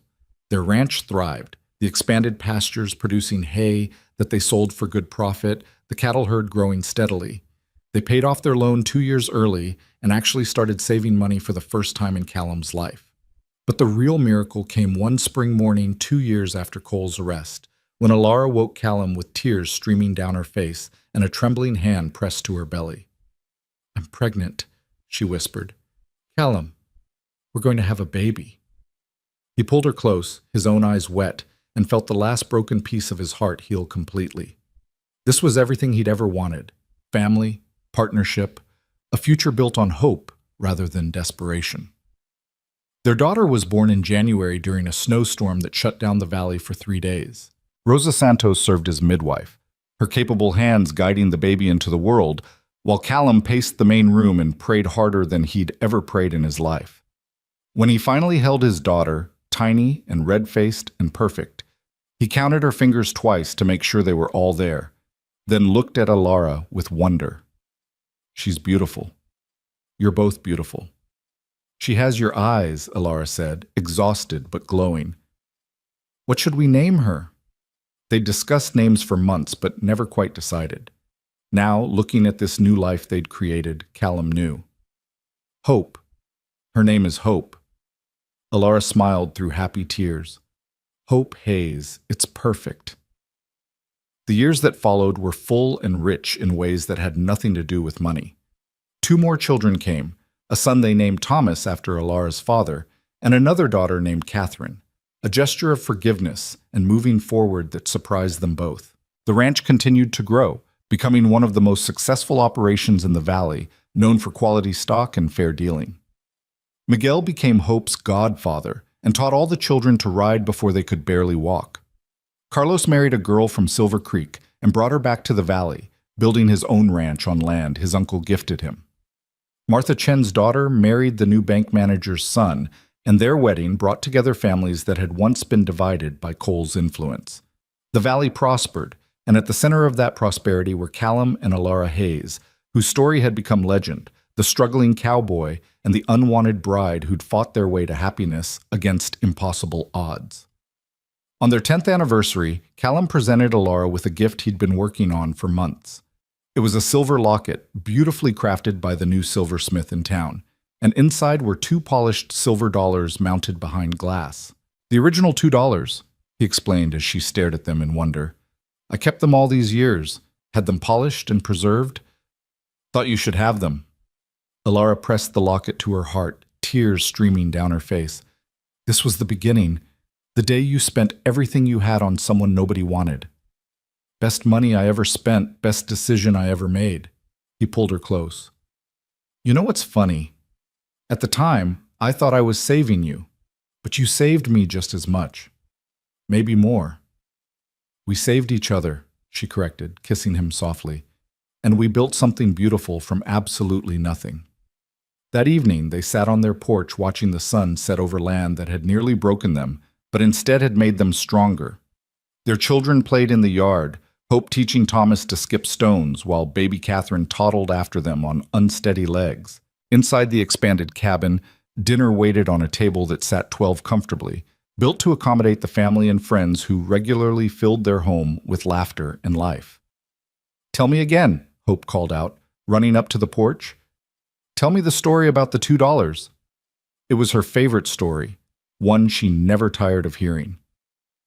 Alara pulled their eldest daughter into her lap and began the tale they'd told 100 times, about an auction block and a desperate cowboy and a woman who refused to break even when the whole world was against her. "Your father spent his last money on me," Alara said, her voice warm with memory. $2 silver for a bride nobody wanted." "But he wanted you," Hope interrupted, knowing her part in the story. "He did. He saw something in me that I'd stopped seeing in myself. He gave me hope when I had none." "And Mama gave Papa hope too," Thomas added, joining them on the porch. And together they beat the bad man and saved the ranch and lived happily ever after. "We're still living it," Callum said, ruffling his son's hair. Every day we choose each other is another part of the happy ending. Later, after the children were asleep and the house was quiet, Callum and Alara stood together in the moonlight, looking out at the land they'd fought so hard to keep. "Do you ever regret it?" Callum asked quietly. "Coming here, marrying me, everything that followed?" "Not for a single second. You gave me the one thing I'd lost in Boston: purpose. The chance to be more than decorative, more than someone's burden. You let me be strong. You were always strong. I just gave you space to show it." She turned to face him, the moonlight catching in her dark eyes. "We were both broken when we found each other, but we took those broken pieces and built something whole, something lasting. Something worth more than $2, Callum agreed with a smile. "Worth everything," Alara corrected. "Worth all the struggle, all the fear, all the times we nearly lost it all. Because it led us here, to this moment, to this life we've built together." They stood in comfortable silence, two people who'd learned every line and shadow of each other through years of partnership and love. The ranch was quiet around them. Cattle settled for the night, horses dozing in the barn, the irrigation channel they'd fought so hard for making its constant music as water flowed to the southern pastures. "You know what I think about sometimes?" Alara said softly. "I think about that girl on the auction block, so scared and alone, certain her life was over. I wish I could go back and tell her that everything was about to begin, that the man who bid $2 would give her the world. And I think about that desperate rancher who thought spending his last money on a stranger was the craziest thing he'd ever done." Callum pulled her closer. "I wish I could tell him it was the sanest, smartest, most important decision of his life. We wouldn't believe it if we could tell ourselves. We'd think it was too good to be true. Maybe that's the point. Maybe the best things in life are the ones we can't imagine until they happen." Alara lifted the locket still hanging around her neck, opening it to look at the $2 silver gleaming in the moonlight. "Do you remember what you said to me that first night? You said we just needed to keep standing, to not give up. And you said standing was all you had left. We're still standing. All these years later, all these challenges we've faced, we're still here, still together, still fighting for what matters." "Still winning," Callum added. "Against all the odds, we're still winning." From inside the house came the sound of baby Catherine crying, and they both smiled. Hope's voice followed a moment later, singing the lullaby Alara had taught her, soothing her little sister back to sleep. "That's our legacy," Alara said, wonder in her voice. "Not just the land or the ranch or even beating Barrett Cole. It's those 3 children who'll grow up knowing that love and partnership and refusing to quit can overcome anything. That's what we built with $2 and stubborn hope. And they'll tell their children, who'll tell theirs, and maybe someday someone will need to hear that story. Someone standing on their own auction block, certain their life is over, not knowing that their whole future is about to begin with someone willing to take a chance on them. That's a good story to pass down. It's our story, and I wouldn't change a single word of it." They went inside together, checking on each sleeping child. Hope, with her dark hair spread across her pillow, Thomas clutching the wooden horse Callum had carved him, Catherine thumb in mouth and dreaming whatever babies dream. In the main room, the fire had burned down to embers, and Alara banked it for the night while Callum locked the door. In their bedroom, they undressed without speaking, the comfortable silence of 2 people who no longer needed words for everything. As they lay together in the darkness, Alara's head on Callum's shoulder in the position that had become theirs, she spoke one last time. "Thank you for the $2. Thank you for being worth every penny and more. We did good, didn't we? With this life we built?" "We did great," Callum confirmed. "We took nothing and made everything. We took broken and made whole. We took desperate and made it into joy." "The $2 miracle," Alara whispered, already half asleep. "The best bargain of my life," Callum agreed, pressing a kiss to her hair. Outside, snow began to fall again, covering the valley in white, blanketing the ranch that had nearly died but instead had flourished. The cattle were safe in the shelter, the horses warm in the barn. The irrigation channel would freeze and thaw and flow again come spring. And in the cabin that had once housed only loneliness and defeat, a family slept peacefully, secure in the love and partnership that had been forged from nothing more than $2 silver and the courage to hope. Years later, when people asked about the locket Alara never took off, she would open it and show them the two polished coins inside.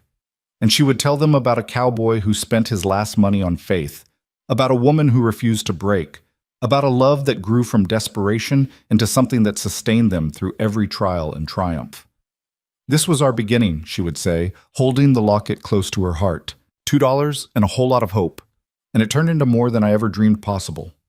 And Callum, standing beside her as he always did, would add with a smile, "Best investment I ever made, worth every penny and then some." Because some things can't be measured in dollars and cents. Some things, partnership, love, the life built from nothing but determination and faith, are priceless. And sometimes, when you're willing to risk everything on hope, when you refuse to give up even when every reasonable person would quit, when you find the one person who will stand beside you no matter what comes, sometimes $2 is enough to change everything. Sometimes $2 can buy a miracle. And in a small valley in Montana, on a thriving ranch filled with life and love and laughter, that miracle lived on in the family that had been born from it, in the legacy of two people who'd learned that the best things in life aren't the ones that come easy. They're the ones worth fighting for, together, no matter the cost. The $2 miracle, they called it in the valley.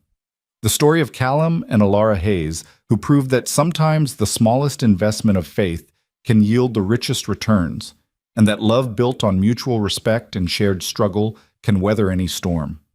And on quiet winter nights, when the snow fell soft and the fire burned warm, they would hold each other close and remember that auction block, that moment of decision, those $2 silver that had bought them not just each other, but a whole future full of possibilities. Their story, once born from desperation and uncertainty, had become a testament to hope itself.